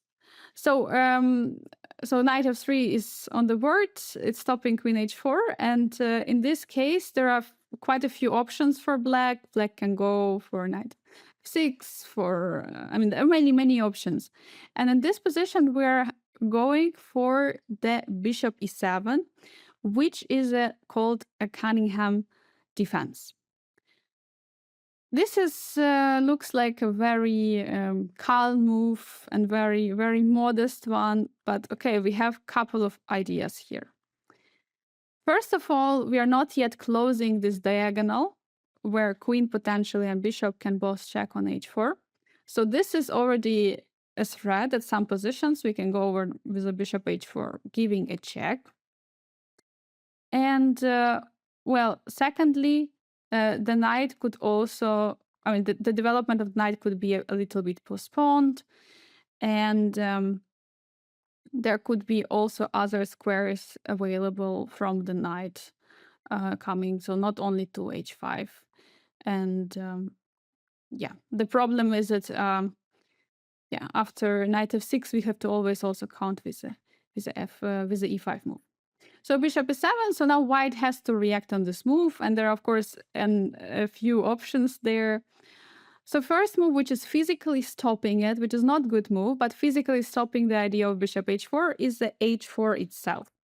So here we just white just stopping the move of the bishop h4 and doing nothing else other than weakening the square on g3. So we are using it right away. Knight f6. So in case of e5, we have knight h5. We have a beautiful square on h3, d4, d6. Knight, bishop c4, castle, castle, and bishop g4. We have a great setup, great position. Also, the pawn is hanging. We are challenging this pawn structure. Knight is coming in the next move. We could take on h4 and so on and so forth. Great position. Knight c3. Just developing the knight, also stopping, trying at least to stop d5, but well, we are still going for it. In case of knight takes, and bishop g4, and there are already threats of taking on h4 could be there, or taking on f3 and on h4. E takes d4, knight h5 again, going for this g3 square, d4, castle, and well, again, we are having a good position since the g3 square is very weak, king is very weak. We are ready to go in with rook e8 and bishop d6, targeting the king. Bishop e2 is a modest move, but here we can already go for our main idea, which is bishop h4. Of course, now king has a very nice square on f1, but then we say that, okay, we managed to move your king, we managed to stop it from castling, so it's good enough for us, and we are going back with a bishop. So d4, knight f6, we're continuing the development. Case of e5, we are jumping with knight. Okay, we could jump also to e4 and to d5. Both squares are possible. Let's say if e4, bishop d3, we have to defend our knight there. And after a few exchanges, we have a very nice knight defended by pawns on e4. Unclear position, but definitely possible to play. In case of knight d5, c4 can try to push the knight, but now knight d3, bishop e3, fe, and queen d3, castle, and then d6. Again, trying to attack and trying to break this pawn chain in the center, which looks like a good position for black. Knight c3, then we are taking on the knight, we're trying to spoil the pawn structure, and again, d6, targeting the e5. Bishop takes f4, knight d7, putting more pressure on e5. Looks like a great position for black, considering the fact that king is not going to be able to castle. Knight c3 immediately, so not pushing the e5, but defending the pawn on e4 with the knight. Well, here we go for what we wanted. We wanted to go for d5, and we are making it. d5, so the question is what to do. What if knight takes and knight takes on e4? The few trades is happening. White is regaining back the pawn, and after castle, we see that the position of black is actually completely fine. Even though development of the light pieces is most likely better for, not most likely, but it's better for white, but we are ready to finish the development with our light pieces in the next moves. And again, the king is still in the center for white, which is complicating the development. E takes d5, then the problem is we could go for knight d5, but after knight d5, queen d5, bishop f4, and c5, queen d2, and this position is not really so great for black. So it's possible to play, but slightly better for white. So we could go bishop d6, defending the pawn on f4. And after bishop f5, c6, queen e2, king f8, removing the king, bishop f4, bishop g4, introducing another pin, bishop d2, take the pawn on d5, but of course we are not winning the pawn back. And after knight c6, we fully developed, and basically we are both kind of cannot really castle, but of course later we could go for even h6 and g5 and put the king to g7 and castle artificially. Let's see what happens after knight e5. Then we go c6, dc, knight c6, bishop f4, and castle this position. And even though we are down a pawn here, we are definitely having an compensation due to the location of the king in the center, and we are ready to challenge the pawns on d4 and b2 and finish our development with a bishop move and rook move to e8. That was about the bishop e2 option. So d4 is already looking logical. We already were discussing this move earlier. It's very logical. First of all, what is white doing? White is getting the center. Secondly, bishop is open to capture the pawn on f4. And third, knight is kind of handling the h4 problem. But the main thing is that the bishop from f1 is still standing there. So that's why, what did we want? We wanted to play bishop h4, and we are doing it. So now bishop h4 is the main idea of this bishop e7 is a bishop h4 move, and now we can do it. Okay, taking on h4 doesn't really make much of a sense, so white has to stop the check either by playing g3 or moving the king. So g3, then we're taking, and after bishop g2, we're taking on h2, king h1. Now we have to remove the bishop because we want to develop the knight. And in order to develop the knight, we have to remove bishop back. Knight c3, d6, bishop e3, developing the pieces. We're in this position up 2 pawns, is it right? We're up 2 pawns in this position, and we're going to soon finish the development, and maybe even castle long side or short side, and king is still in the center. Meanwhile, there are not even a single pawn to protect the king. So in case of king going to d2, it's very bad square, weird one. So in king goes somewhere, for sure will be e2, but let's see what happens after king d2. We bring the bishop back again. Okay, we fulfilled our task, king moved, and next move we want to develop the knight. Knight c3, knight f6, e5, and knight g4. King coming to e2, stopping the knight e3 ideas, but we are going there anyway because after takes, there are still some issues with the king. King cannot really, I mean, king could capture, but it will lose even more time. And well, materially speaking, we have an equality. We are ready to castle, break the center with d6, bring the knight out to c6. The position is amazing for black. c4, trying to open up the position and preparing the square, or open up the position, sorry, open up the square for king to go to c2. And here, very important, of course, for us not to be tricked by it, but just continue the development. Knight f6, knight c3. We're just finishing our development. King is in the safety. So now we can start thinking about opening up. And after king coming to c2, there is an amazing move, a very nice idea from the computer, trying to open up the position of the king and playing b5. Absolutely fantastic, because the problem is that king is not going to be safe, and you cannot really take with a knight because the pawn on e4 is going to hang, and if you take with a pawn, then you're going to open up. So bishop f4 looks like the logical way.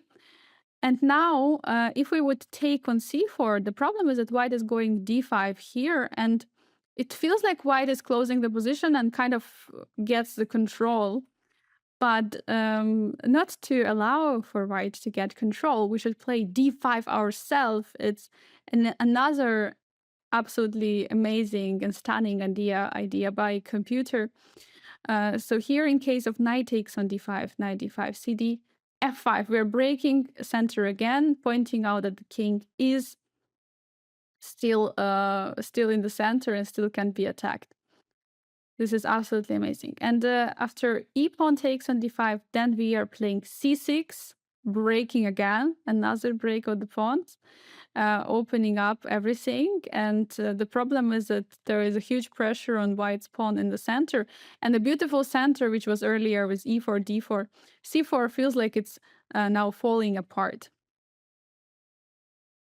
In case of king e2, which would be the most common move in this position, we're ready to go in with d5. So normally we follow up the bishop h4 move with a d5 to open up the position. We're opening also the way with a bishop to the g4 to create a very nasty pin. So what to do for white? e5 is one of the options, taking the pawn. Then we play bishop g4. We don't have to recapture. We don't have to spend time on recapturing the pawn. Bishop f4, knight f6. c4. White is keeping material, which doesn't really bring so much sense. Castle g3 and knight f5, knight h5, attacking the bishop on f4. And basically here already rook e8 is coming. Again, king is in the center, and white is most likely losing some material in the next moves. e5. e5 is a better option because it's closing the position in the center, which is beneficial due to the location of the king on e2. So feels like more human approach. But here we can continue our plan. We go with bishop g4, pinning all these beautiful pieces. And after bishop f4, we are trying to break instantly with f6. Very concrete play. We are breaking and trying to use the fact that king is in the center. g3 attacking the bishop, so we have to do something, but here we have intermezzo, f takes e6, targeting the bishop on e5, bishop f5, and a very beautiful move, bishop e6, bishop f6, kind of also breaking the center, because now it's bishop, the piece. Now the piece which is standing in the center is a bishop, so bishop f6 is threatening some take on e6, and well, after developing with the knight, then we're ready to castle already, bringing the rook out in the play.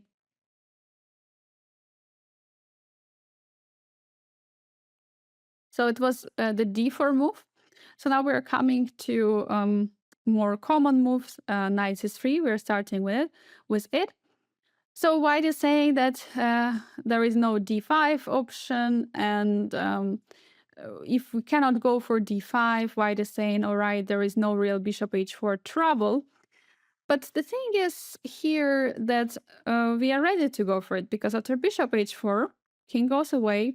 Who said that we cannot play d5? Because we actually can. We are sacrificing a pawn. We are ready to jump out with a bishop to the g4 square, knight d5, bishop g4, pinning everything, very nice. And after, in this position, we can see that white already has a chance to gain, to win another pawn, so be up a pawn, knight f4. But queen d4, we are bringing the queen, ready to checkmate. For example, after d3, queen f2 will be a checkmate. So g3 has to be played, but now we're taking on e4, taking the knight, and well, there are so many problems for white. We're ready to long castle, bring the knight somewhere to e5 to d4, putting even more pressure on the poor knight on f3, and the position looks like collapsing. h3 looks like attacking the bishop on f3, so definitely we have to do something here, and we're taking on f3. We're taking the pawn takes, and here I would like you to stop the video and try to find the best move for black. So the next move of white would be taking on f4, and this is one of the key ideas what we had earlier, and which we're going to keep having in this chapter, is playing g5. We're defending the pawn on f4, but not only for sake of defending the pawn, but also just to restrict the play of white on the queen side. In the next move, we're going to play c6. And the thing is that the only thing for white would be the weak king, and the bishop would not be able to develop that well. Our bishop on h4 is an amazing piece, restricting everything, and the pawns g5, f4 are just incredible. So it was h3 move. Now we're going for the d4.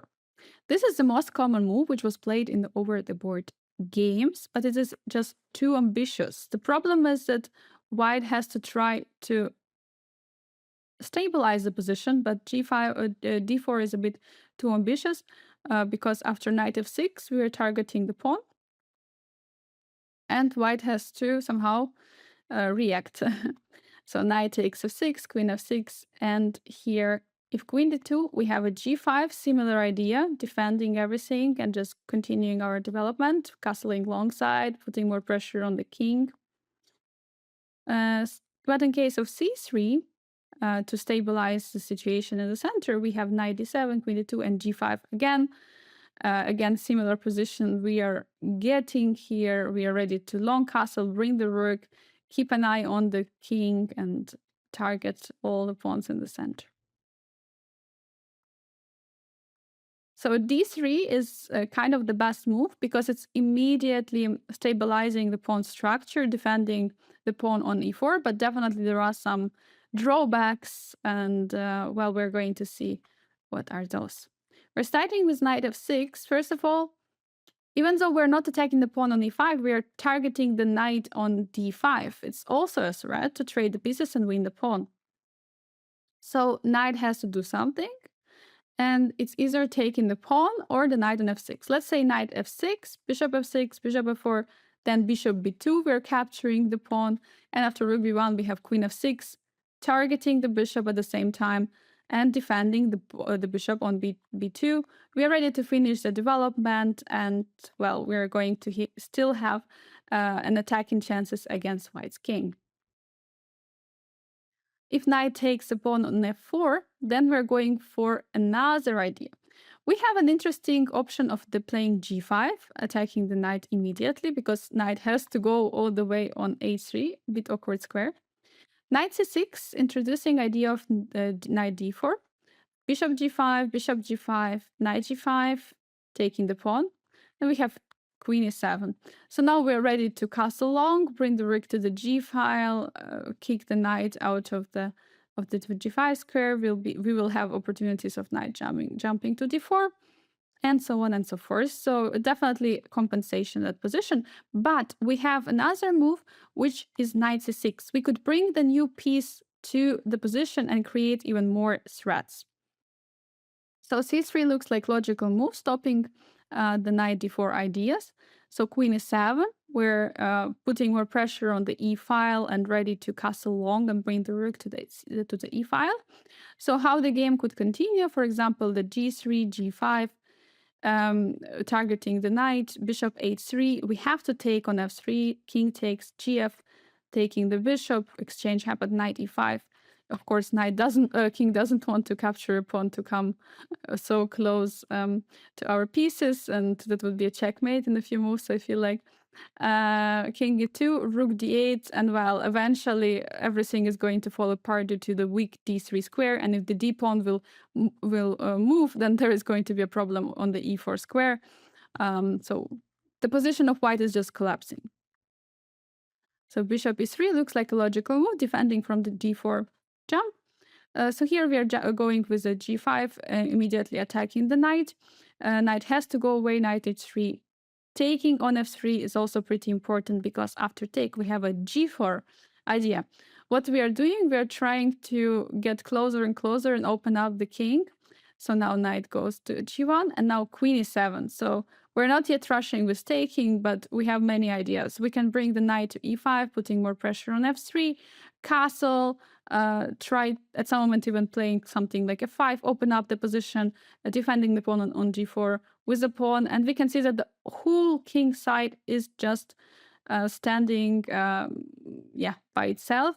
Even though we are down the pawn right now, there is a huge compensation, and I would say winning chances for black. So that was a knight c3. Now we're going to go to the main move, which is the bishop c4. This move is controlling the d5 square, and it's basically preparing king to escape to f1 in case of bishop h4. So that's why in this position we cannot really go for this bishop h4 idea any longer. We could have gone as earlier we said after knight c3, but after bishop c4 it doesn't make sense any longer. So we're playing knight f6. Here we are kind of switching plans. We're going for knight f6 option, targeting the pawn on the e4, and we're not going for this bishop h4 move. So now white has quite a few options. There is a push forward, there is a d3 move, there is knight c3, and there is queen e2. So we're going to look at all these options. Let's start with the queen e2. So queen e2 is not really creating anything because due to the bishop on e7, there is no real issue on the e5. So we're ready to jump with a d5. d5 ed castle. and then c6. So we're not even taking the pawn on d5, but we want to sacrifice the pawn. We want to play counter gambit. So in case of d5, we can already take bishop b3 and bishop d6, defending the pawn on f4, knight c3 and bishop e6. We defended everything. We're still actually up a pawn and slightly better position. So d takes c6 is a question, but then we are recapturing with a knight, developing the piece.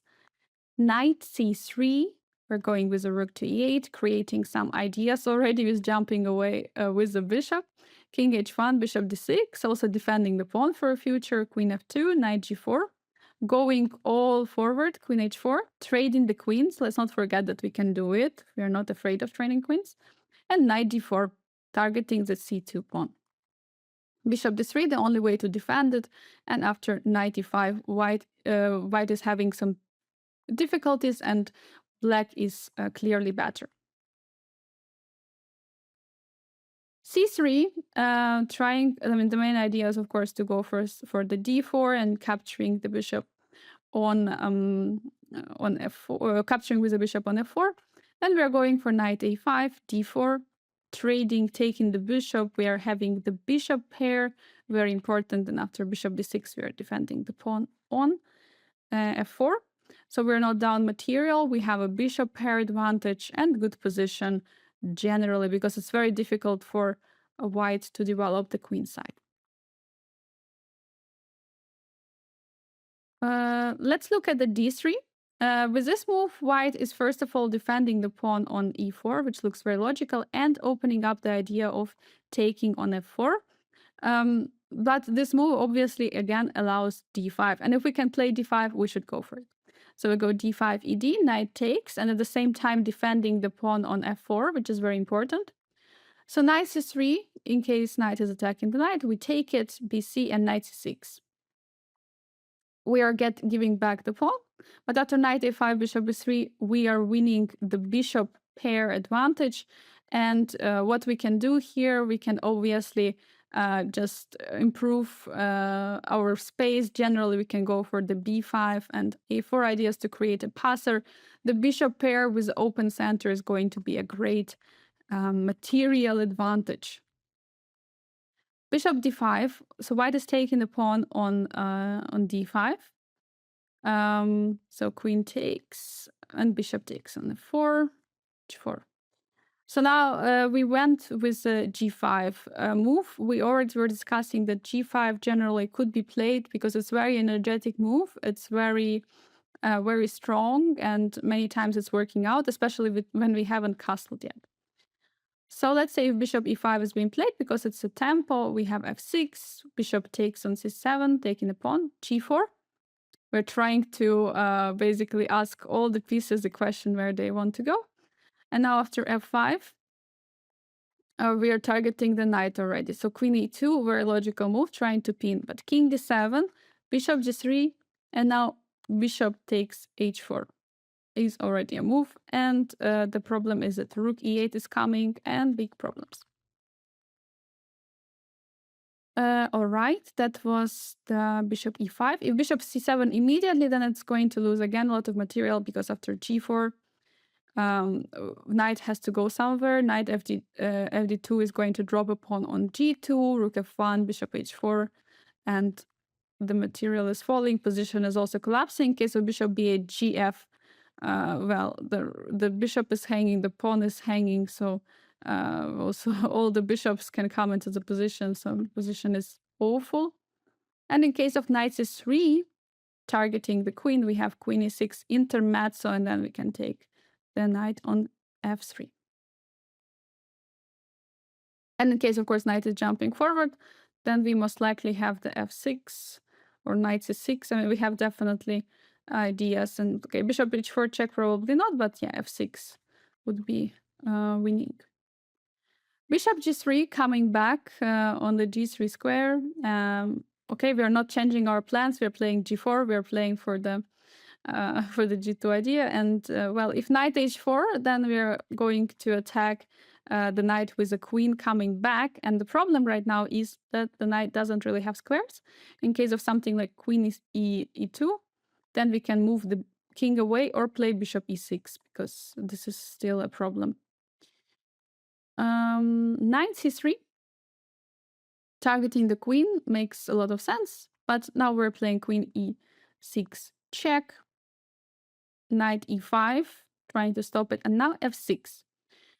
We're kind of winning a piece. Castle takes d4 and rook f8.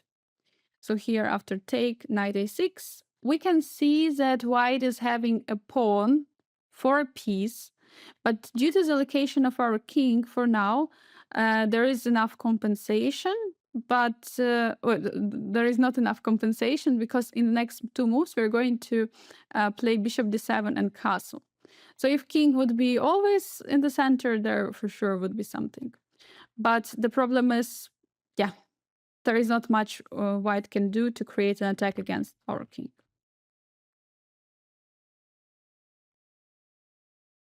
In case of the castle, we are continuing our development, knight c6. There is not much else we can do. Nothing we can punish, at least for sure, in this position. So here, knight c3, also developing the knight. We're ready to trade, kind of spoiling the structure. And knight a5, attacking the bishop, trying to get the bishop for the knight. Bishop b3, knight b3, ab. Again, we got this very interesting pawn structure. So here, in case we play g5, which could be objectively a better move. Here, after h4, we can play h6, and that pawn setup, what we discussed earlier, is very, very nice because we plan always to capture the pawn and keep the pawns on g5 and f4 to restrict the plates to the play of white on the king side.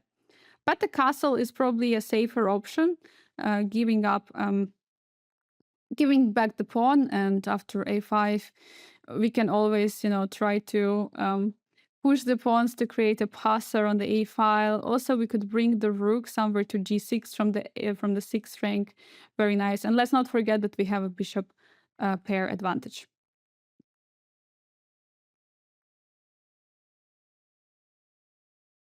Bishop takes d5, queen takes, and bishop takes on f4. Very logical. And then we are developing very energetically. We play bishop g4, knight c3, targeting our queen. Well, we just have to protect the pawn on c7, because that could be a main question. h3, bishop goes away, queen d2, and we just short castle. Thing is that if we long castle, there could be some ideas of knight b5, so that's why maybe better to short castle. And well, the position is slightly better for black. Our pieces are more developed. We have a bishop pair advantage. There could be a potential square on d4 for our knight, and so on. So in position of the king, maybe slightly unsafer than our king. So in case white taking the pawn on c7, then we're going for queen c5. We're putting an x-ray on the bishop on c7, and we're giving a check. So if king h1, then we have knight d4, attacking a few pieces at the same time. We're capturing on f3, gf, and bishop h3, attacking both the rook, and the bishop is still under attack on c7. d4. White has to do it and go for the worst endgame, but that's just a necessity. Knight takes d4, queen takes, and after bishop takes, bishop goes away. There is a bishop pair advantage in the position. We are not even down a pawn. We are ready to castle short, bring the rook out. The bishops are monsters. There is not much more to say. So let's look what is happening instead if white plays knight c3 here. So no d3, but knight c3. Commonly played this move, but it's not so good. The problem is that we were already discussing this, and we are discussing it in many chapters, and we are discussing it also here, that there is a trick which we shouldn't forget about, and it's knight take on e4. Knight take and d5. Well, very nice trick, and that's what white is falling for. So here, of course, knight is not forced to take, and also important that the bishop is standing on e7, because if bishop would not be on e7, then there could be queen e2 move. So that's why it's super important. So in case knight takes on e4, then d5. It's very, very easy to play. So bishop b5 check, c6, bishop d3, capturing, bishop h4. Now we actually make this move, we make this check because d5 is already played. We go back with a bishop, and then we can protect the pawn with a g5 move. We can have this very nice pawn structure, g5, f4, and well, looks like a great position for black. Bishop takes on d5, looks logical, d3 defending the knight, bishop f5. The thing is that once knight is moving away, then there is going to be the g5 move, which will defend the pawn on f4. And okay, if knight is not moving, we can win the pawn.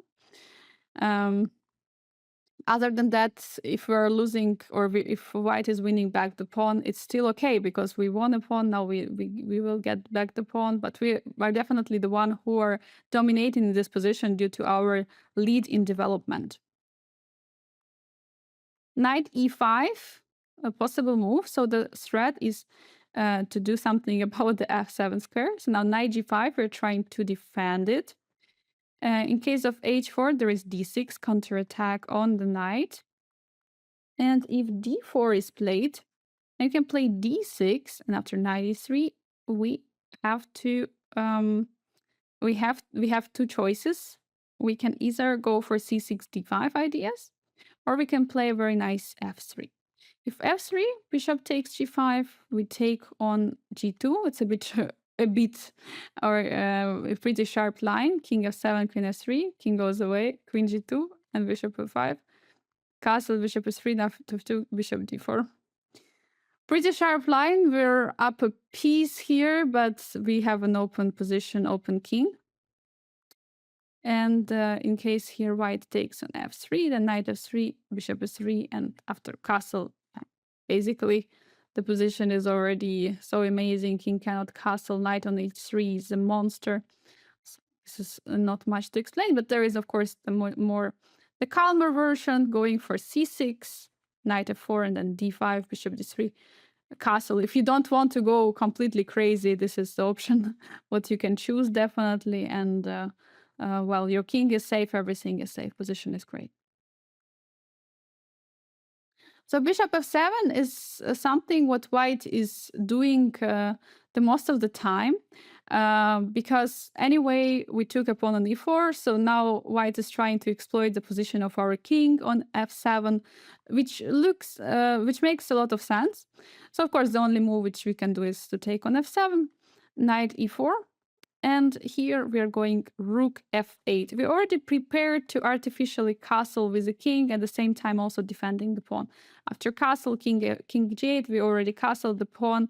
On f4 is extra. We're going to follow up the position with moves like d5, knight c6, bringing out the bishop into the position. And there is simply a pawn up position for black without any compensation for white. Case of knight e5, trying immediately to make king come to the g8 square so that rook on h8 is not getting out. So we are forced to play king g8. But after knight e4, there is very nice move d6, super precise. So now we force knight to jump back one by one. So after knight coming to f3, we're going to play d5. Now the other knight is forced to go back. And now white's knights are not so active anymore. Knight c6, now it's our turn to play d4, attacking the pawn on f4. And here we are coming again with our move. We play g5. We are defending the pawn. We are putting the beautiful pawn chain. We can also potentially play h6 in case of any of h5 and so on. And we are ready to play something like king g7, and our rook is ready to join the game, not just to stand there on h8. We'll have bishops covering the king, so there is not going to be a big danger. Position is amazing for black, actually, and winning, according to computer also. So it was knight c3. And now if we're going for e5, We were pretty much discussing it many times already, at least in this chapter. And well, if we have e5, we have to always try to make d5 work. But in this case, very rare occasion where we are going for knight e4. So we're placing the knight in the e4 on the e4, and we are threatening already to go with the bishop to h4. And the thing is that we're going to play d5 very soon, attacking the bishop on d5. The problem in this position that d5 would not really work out any longer due to our bishop standing on e7. That would be a big problem. So that would be not really possible. So that's why we have to play it. So placing the knight somewhere like on h5 or g4 would be, I mean, it's of course it's a different move, but we are ready to go with the d5. We are ready to jump with the bishop on the h4, and we have more space into this. And the knight is standing very nicely in the center. So what white can do, white has to start harassing the knight in the center. Queen e2 is one of the move. It's very aggressive, but we can easily meet it with a d5. So now we are attacking the bishop, and logical move taking on d6 will follow up with knight d6, also targeting the bishop, bishop b3, castle, castle after knight c6, d4, g5. Again, defending the pawn on f4 just like that. And well, in case there is going to be some h4 or g3, we can always defend the pawn with h6, and our bishops are coming on the nice diagonals, and again, we are still up a pawn. So d3 immediately challenging the knight from e4. So we have to do something about it. We have definitely the idea of playing bishop h4. Giving a check, because after king e2 there is knight f2, but there is a strong move, queen d2, since after queen h1 there is queen a4, the move which is attacking the f2 or the f7, the bishop on h4, and the problem is that our knight on h1 is going to be trapped. So we don't want to allow that. So that's why we have to play d5 here. It's a typical reaction on the after our knight is being harassed from e4, attacking the bishop, and okay, if a pawn takes the knight, we're capturing the bishop, which normally would not really happen, because going into the worst endgame is probably not something what white is dreaming of. So queens are traded, bishop f4, castle. Yeah, here we have very nice c3 move. We could have also played bishop e6, but we don't really want to be like down a pawn. c3. So in case of b3, knight c6 and knight b5, knight b4. And in case b takes c3, we're having knight d7, knight is going to go to c5. The pawn structure is awful for white, and position, the endgame is so much better, also due to the fact that we have a bishop pair. Bishop b3 going away. We have bishop h4 here. Now we give the check. Now the also bishop from c8 is opened. In case of king e2, we have knight f2. Now, queen d2, we can already take on h1, because after queen f4, we have bishop e7. Now, this diagonal is blocked, so there is no issue with f7 pawn. In case queen a1, we have to be really careful not to be greedy, because if we take on h1, then after queen h5, the problem is that this knight is going to fall, and we just gave 2 pieces for a rook, which we shouldn't do. Bishop g4 is a rather logical move, because we're pinning the king on c2. And now we're threatening actually to take on h1. So in case of king f1, then there is actually not much of a sense in move knight f2, because we cannot really pin the king with a bishop g4 move. So after queen e1, knight takes h1. Again, similar position is going to happen. We're going to lose a knight, and we basically lost 2 pieces for a rook, which doesn't make much sense. So knight c5, we're going back, but targeting the bishop on b3. bishop takes f4, we're taking the bishop. And again, we have a bishop pair advantage in this position. We gave back the pawn, but the pawn on e4, e5 potentially is the weakness. We're going to develop knight on c6, putting more pressure on the pawn on e5. And let's not forget the bishop, the king of white is not really, is still in the center and cannot really castle. That was about d3. Knight c3 is possible, and actually this move was probably objectively the best for white, but it's a very uncommon move, only played in 3 over-the-board games. So basically it's saying that this territory is absolutely unexplored. The point, of course, in this position for white is that after taking on c3, we're going to give up the knight, which was jumping 3 moves, and for the knight which was jumping only 1 move, so we would lose this time. So of course we are not doing it, so we're playing d5. We go for our normal typical reaction, targeting the bishop. So in case pawn takes on d6, we take on d6 with a knight, bishop goes away, bishop h4. Again, king is remaining in the center, and we're keeping an extra pawn on f4, finishing the development. In case knight takes on d5, it doesn't really work that well for white because of the bishop h4, king f1, and now knight f2 we have there. After queen e1, very important, of course, that we don't rush, because if we take, then there is queen h4 again. So we have to play bishop e6, targeting the knight. Now knight has to do something, or white has to do something. Rook g1, we take the piece on d5, knight take on h4, and knight goes away. We are not winning anything. We're not winning material. We just traded some pieces, and we can see that position of white is looking more and more clumsy. The next move, we're going to castle long side. We're going to play g4, defending the pawn on f4, and if we want, we can take on e5. Knight takes h4 immediately, also possible, but then we are taking the bishop on the rook on h1, and the thing is that now we threaten to take on d5 or h4, so that's why white is losing material here, cannot really protect everything at once. That was knight d5. Now we're going into bishop d5 territory. So the only problem is that, well, it's kind of hanging. So bishop h4, the standard idea which we are following up. And now the bishop on d5 is going to hang after, let's say, such moves as knight c3.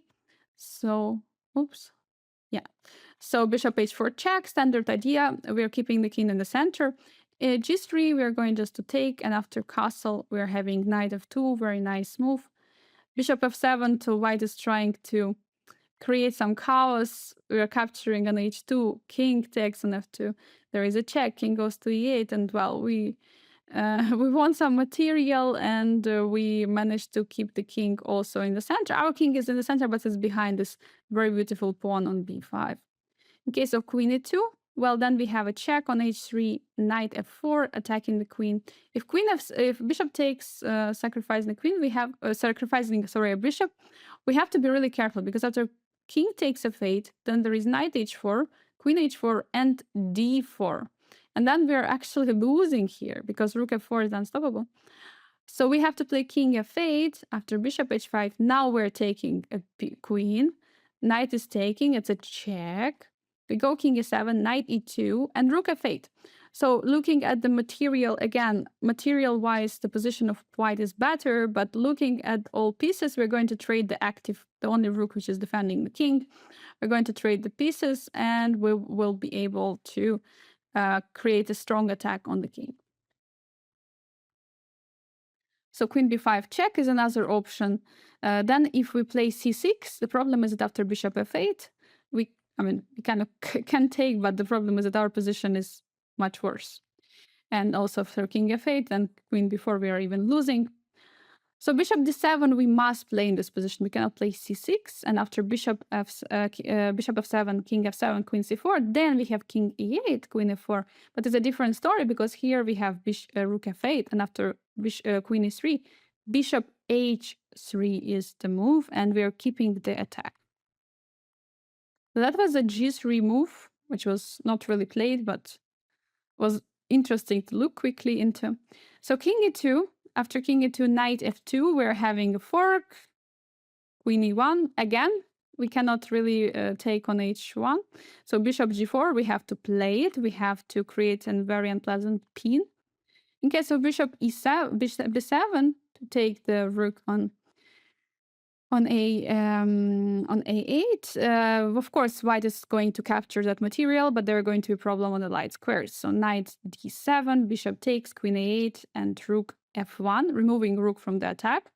Knight e5, rook takes the piece, and we are going just to castle. We're not taking the rook because it's still a pin. This is another pin. Very unpleasant position. King f1, trying to do something, but after takes, bishop h3. In the next moves, we are just going to win back material and, well, okay, in this position, f5, completely crushing because knight has to go back, and bishop h4, bishop g4, taking, check, and, well, this looks like a checkmate threat on h1, and it's very difficult, or if not impossible, to save from white.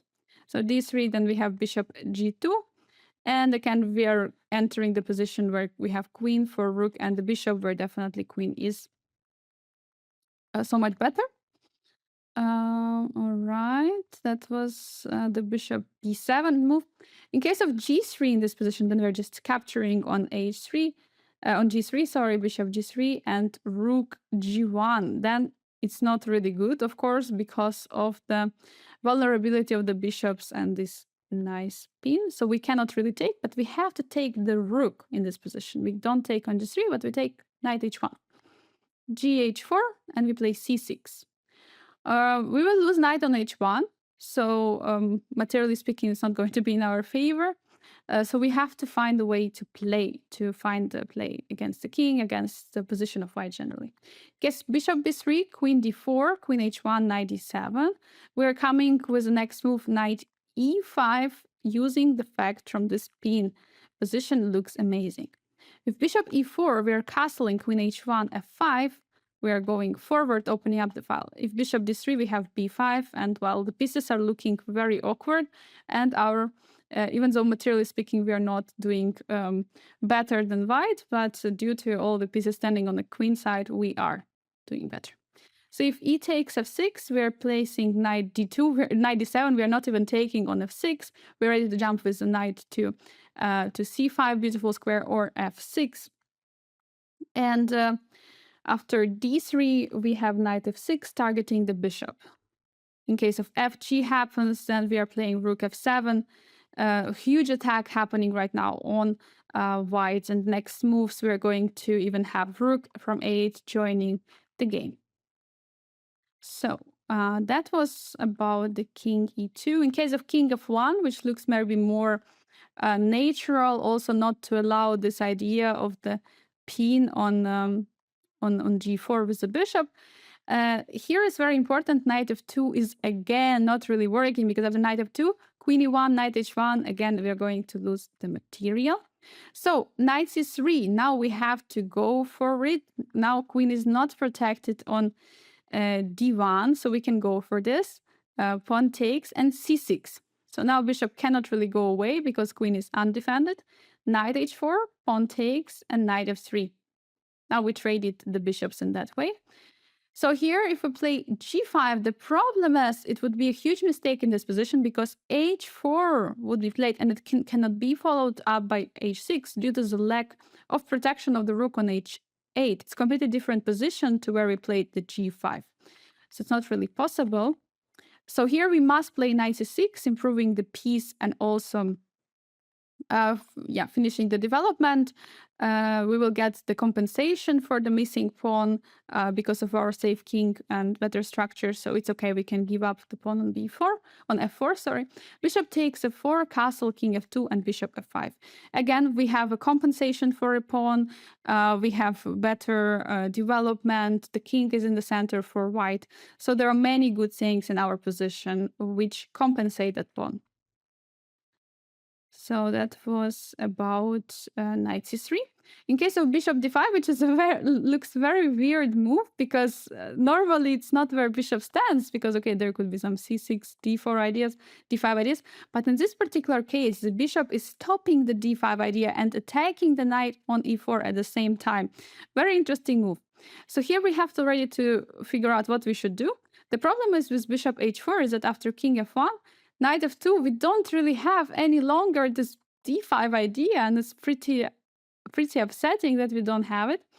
So we're going to lose material in this position already. So we have to do something with the knight, and we have to move it. We go with the knight to g5. Knight on g5 looks a bit strange, but also we want to play d6 very soon. In case of castle, we go d6 immediately. This is a key idea. Knight g5, bishop g5, ed castle. So now we play castle. We don't take it on d6 because we have time. We don't want to allow rook e1 happening now. So after d4, now we can capture already on d6, knight c3, knight c6, trading a couple of pieces. White is taking back the pawn, bishop e7. We have a bishop pair advantage. The position is around equal. Black is having a better side of equality for sure. D takes c7, it would be more materialistic approach, but this is actually a trap in which white is falling because we're capturing the rook on the bishop on d5, and after c takes b8 queen, we have queen d4, and we're stopping idea of d4 generally happening for white. King h1 and rook b8 right now. In the next move, we are ready to place the bishop on the long diagonal. And also rook b is ready to come to e8, putting more and more pressure. And again, we have a bishop pair advantage in the position, so a great advantage for black. d4 instantly would be a better option, but here we have d6. We're again trying to break. Knight e6 would be an interesting alternative in this move. But the center is looking very, very nice for white. So we have to undermine it immediately. So d6, in case of knight c3, we go for knight e6 here. But if we take on f3, queen f3, c6, bishop b3 takes. And this position looks like there is a compensation. Actually, wait, we're going to have equal material in the next move. Yes, equal material in the next move, but the position looks a bit messy.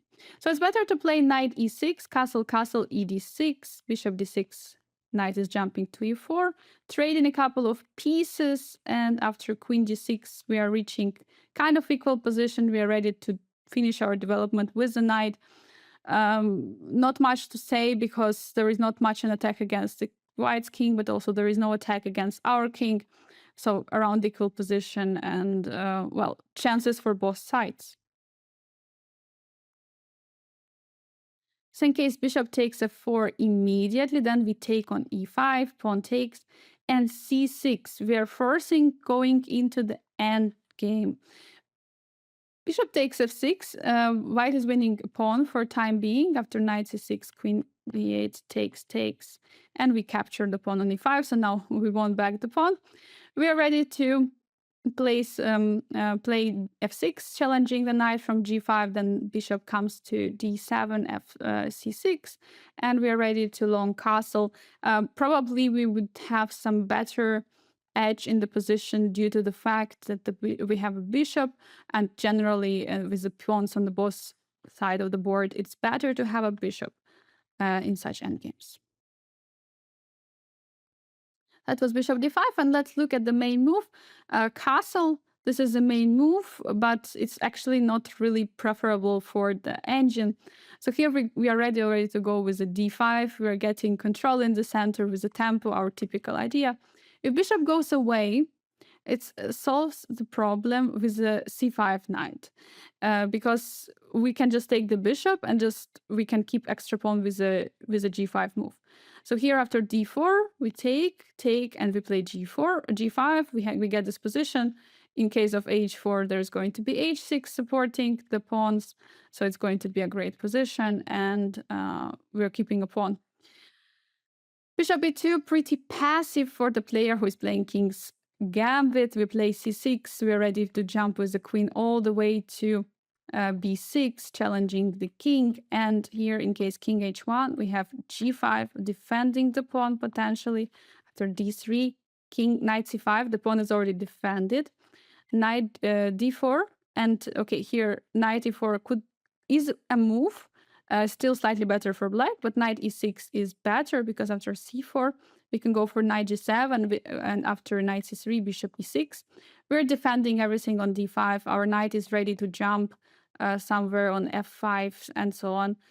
We have a very nice position here, slightly better definitely for black. d3 immediately challenging the knight makes a lot of sense because attacking the knight and at the same time wants to take the pawn on f4. But after queen b6, the problem is that king cannot move because of the move knight f2. So now d4, and now suddenly our knight is really safe on e4 because it's not really, cannot be challenged any longer. It's now a perfect square for a knight. And now we are ready to go with a g5, defending the f4. After c4, bishop e6, we are getting similar position what we were discussing. This pawn chain is wonderful. We are keeping an extra pawn, and clear advantage for black is there. So what happens if e d6? We are taking with a knight. Knight takes back, targeting the bishop, and well, bishop has to go away. Knight c6. We're just developing, and after d4, we have again the idea of g5. This idea of keeping the pawns is wonderful. In case of g3, we can play bishop h3, rook e8. Also, generally, after g3 could be an idea to play g4 and f3. So that's important to remember, but particularly in this case, bishop h3 is even stronger. Queen d7, d5, and long castle. Because here, after take, we're going to create big problems, big threats for white, completely winning position for black. So in case of c4, then we play bishop g4, c5, knight d5. Well, the pawn on d5 and on d4 is actually falling. In case d4 has been played, which looks logical, but then we have knight e5 challenging the spin. c5, knight f5 again, and well, okay, then this pawn will be weaker later, and problem on f3. And it's not clear what these pawns, and are they good or they are just weak. For sure, a much better position for black. So knight c3, normal developing the move. We just castle. It looks like it would be strange to castle with a pawn here, but we don't have any issues actually. Because, okay, we're going to look first at knight d5. So knight d5 has been played. Bishop g4, c3, king h8. We remove the king from this file so that in case it opens with something like g3, we have rook on g8. And if it opens with h5, we have f6 idea, defending the pawn. Our main idea is to keep the pawn structure like this, restricting the play of white. Of course, in the endgame is going to be a different story, but for now we're just restricting the play on the king side for white. So in case of h4 in this position, okay, f6 would be nice to play, but we cannot do it. So we have to play h6, trading the pawns on g5, and now we have this very nice pawn structure, g5 and f4. Knight e5 going forward, bishop g4, and the next move we are going to have knight f5, c3, king g7, and okay, it's not only moving out of the diagonal, but also making moves like rook h8 possible and ideas of attacking the king.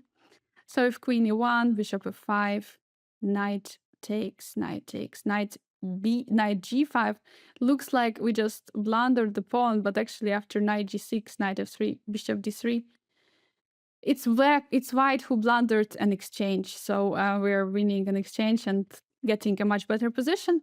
So knight takes f4 looks like the only top move, but okay, it's not really much compensation for the piece, because after f5, and of course, like, the game is not really over because our king is a bit weaker than white's, but we're up a piece, and definitely we should be able to win and convert this endgame. So that was full chapter of King's Gambit. We worked hard, we worked a lot. So now it's time for us to look through some key moments of the chapter and see some key moves or ideas. So this was the position after the f4 was played, takes, and knight c3. So here we were talking that if the bishop is on f1, we have an idea of queen h4, and then king is awkward on e2. And it's important to follow up with a d5 idea to bring the bishop to g4 to the action. This was actually the next position already. Yes, actually very important. So yeah, we have d5, and next move we are ready to play. After knight f3, we're ready to play bishop g4. But actually, particularly in this case, maybe important to mention knight f3, queen e7 is much stronger move due to the fact of putting more pressure on the e4 square. The next position is when bishop c4 is being played. So now already queen h4 doesn't make so much sense because there is a nice square on f1 for the king. So that's why here we are continuing our development and playing knight f6 in this position. This is the main move. We are attacking the pawn on e4, and we are ready to go with a d5 in the next move. So it's important not to rush with queen h4. In case of e5, which is being played attacking the knight, typical idea which we have most of the cases is a d5 targeting the bishop.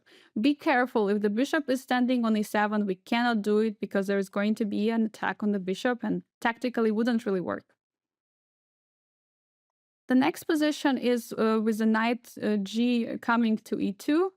Knight is defending the knight on c3, and we were discussing here that we still have the idea of the d5 move. And in this position, that very important that knight e4 looks very strong, but in this position after castle, white is already better. So we have to push with the d5. Many times d5 is a very important move, especially here. And if white is taking with piece, we are ready to capture and play queen h5. So let's say knight takes, and then we are ready to check. And if white is taking with a pawn, which of course is the main move, then we are ready to go with f3. Okay, these are more details in this variation, but also important to remember. So in case of this position where castle was happening, we played castle and then white castle. It's thematic idea which happens in many chapters, and this very important tactic which we shouldn't forget, taking on e4 and playing d5. This is a tactic which is working many times. We have just to look out for it.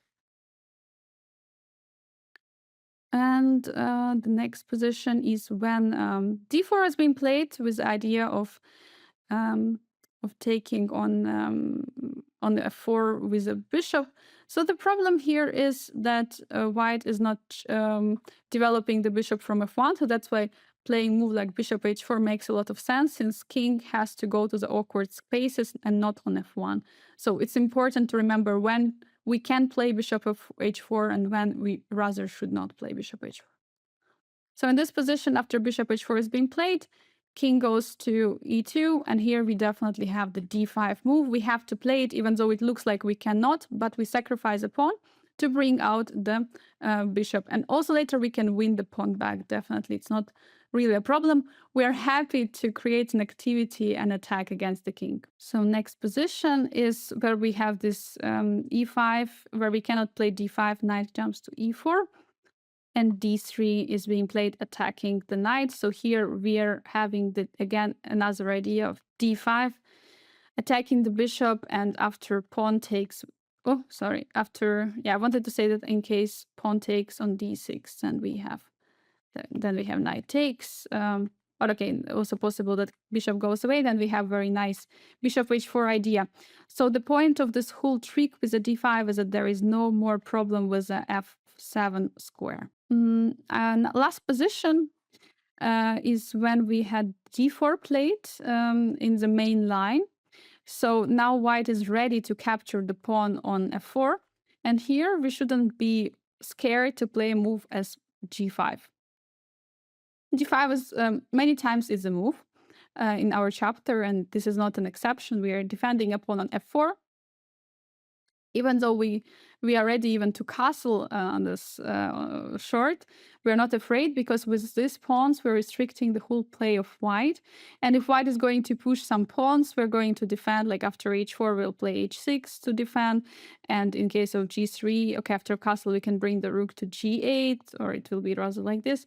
So and before castling, I think white is not going to do anything, because other than that white is going to just weaken position of its own king. So that was it for today. That was it about the King's Gambit and how to handle it. I hope you enjoyed and it was useful for you, and I'm going to see you in the next chapter.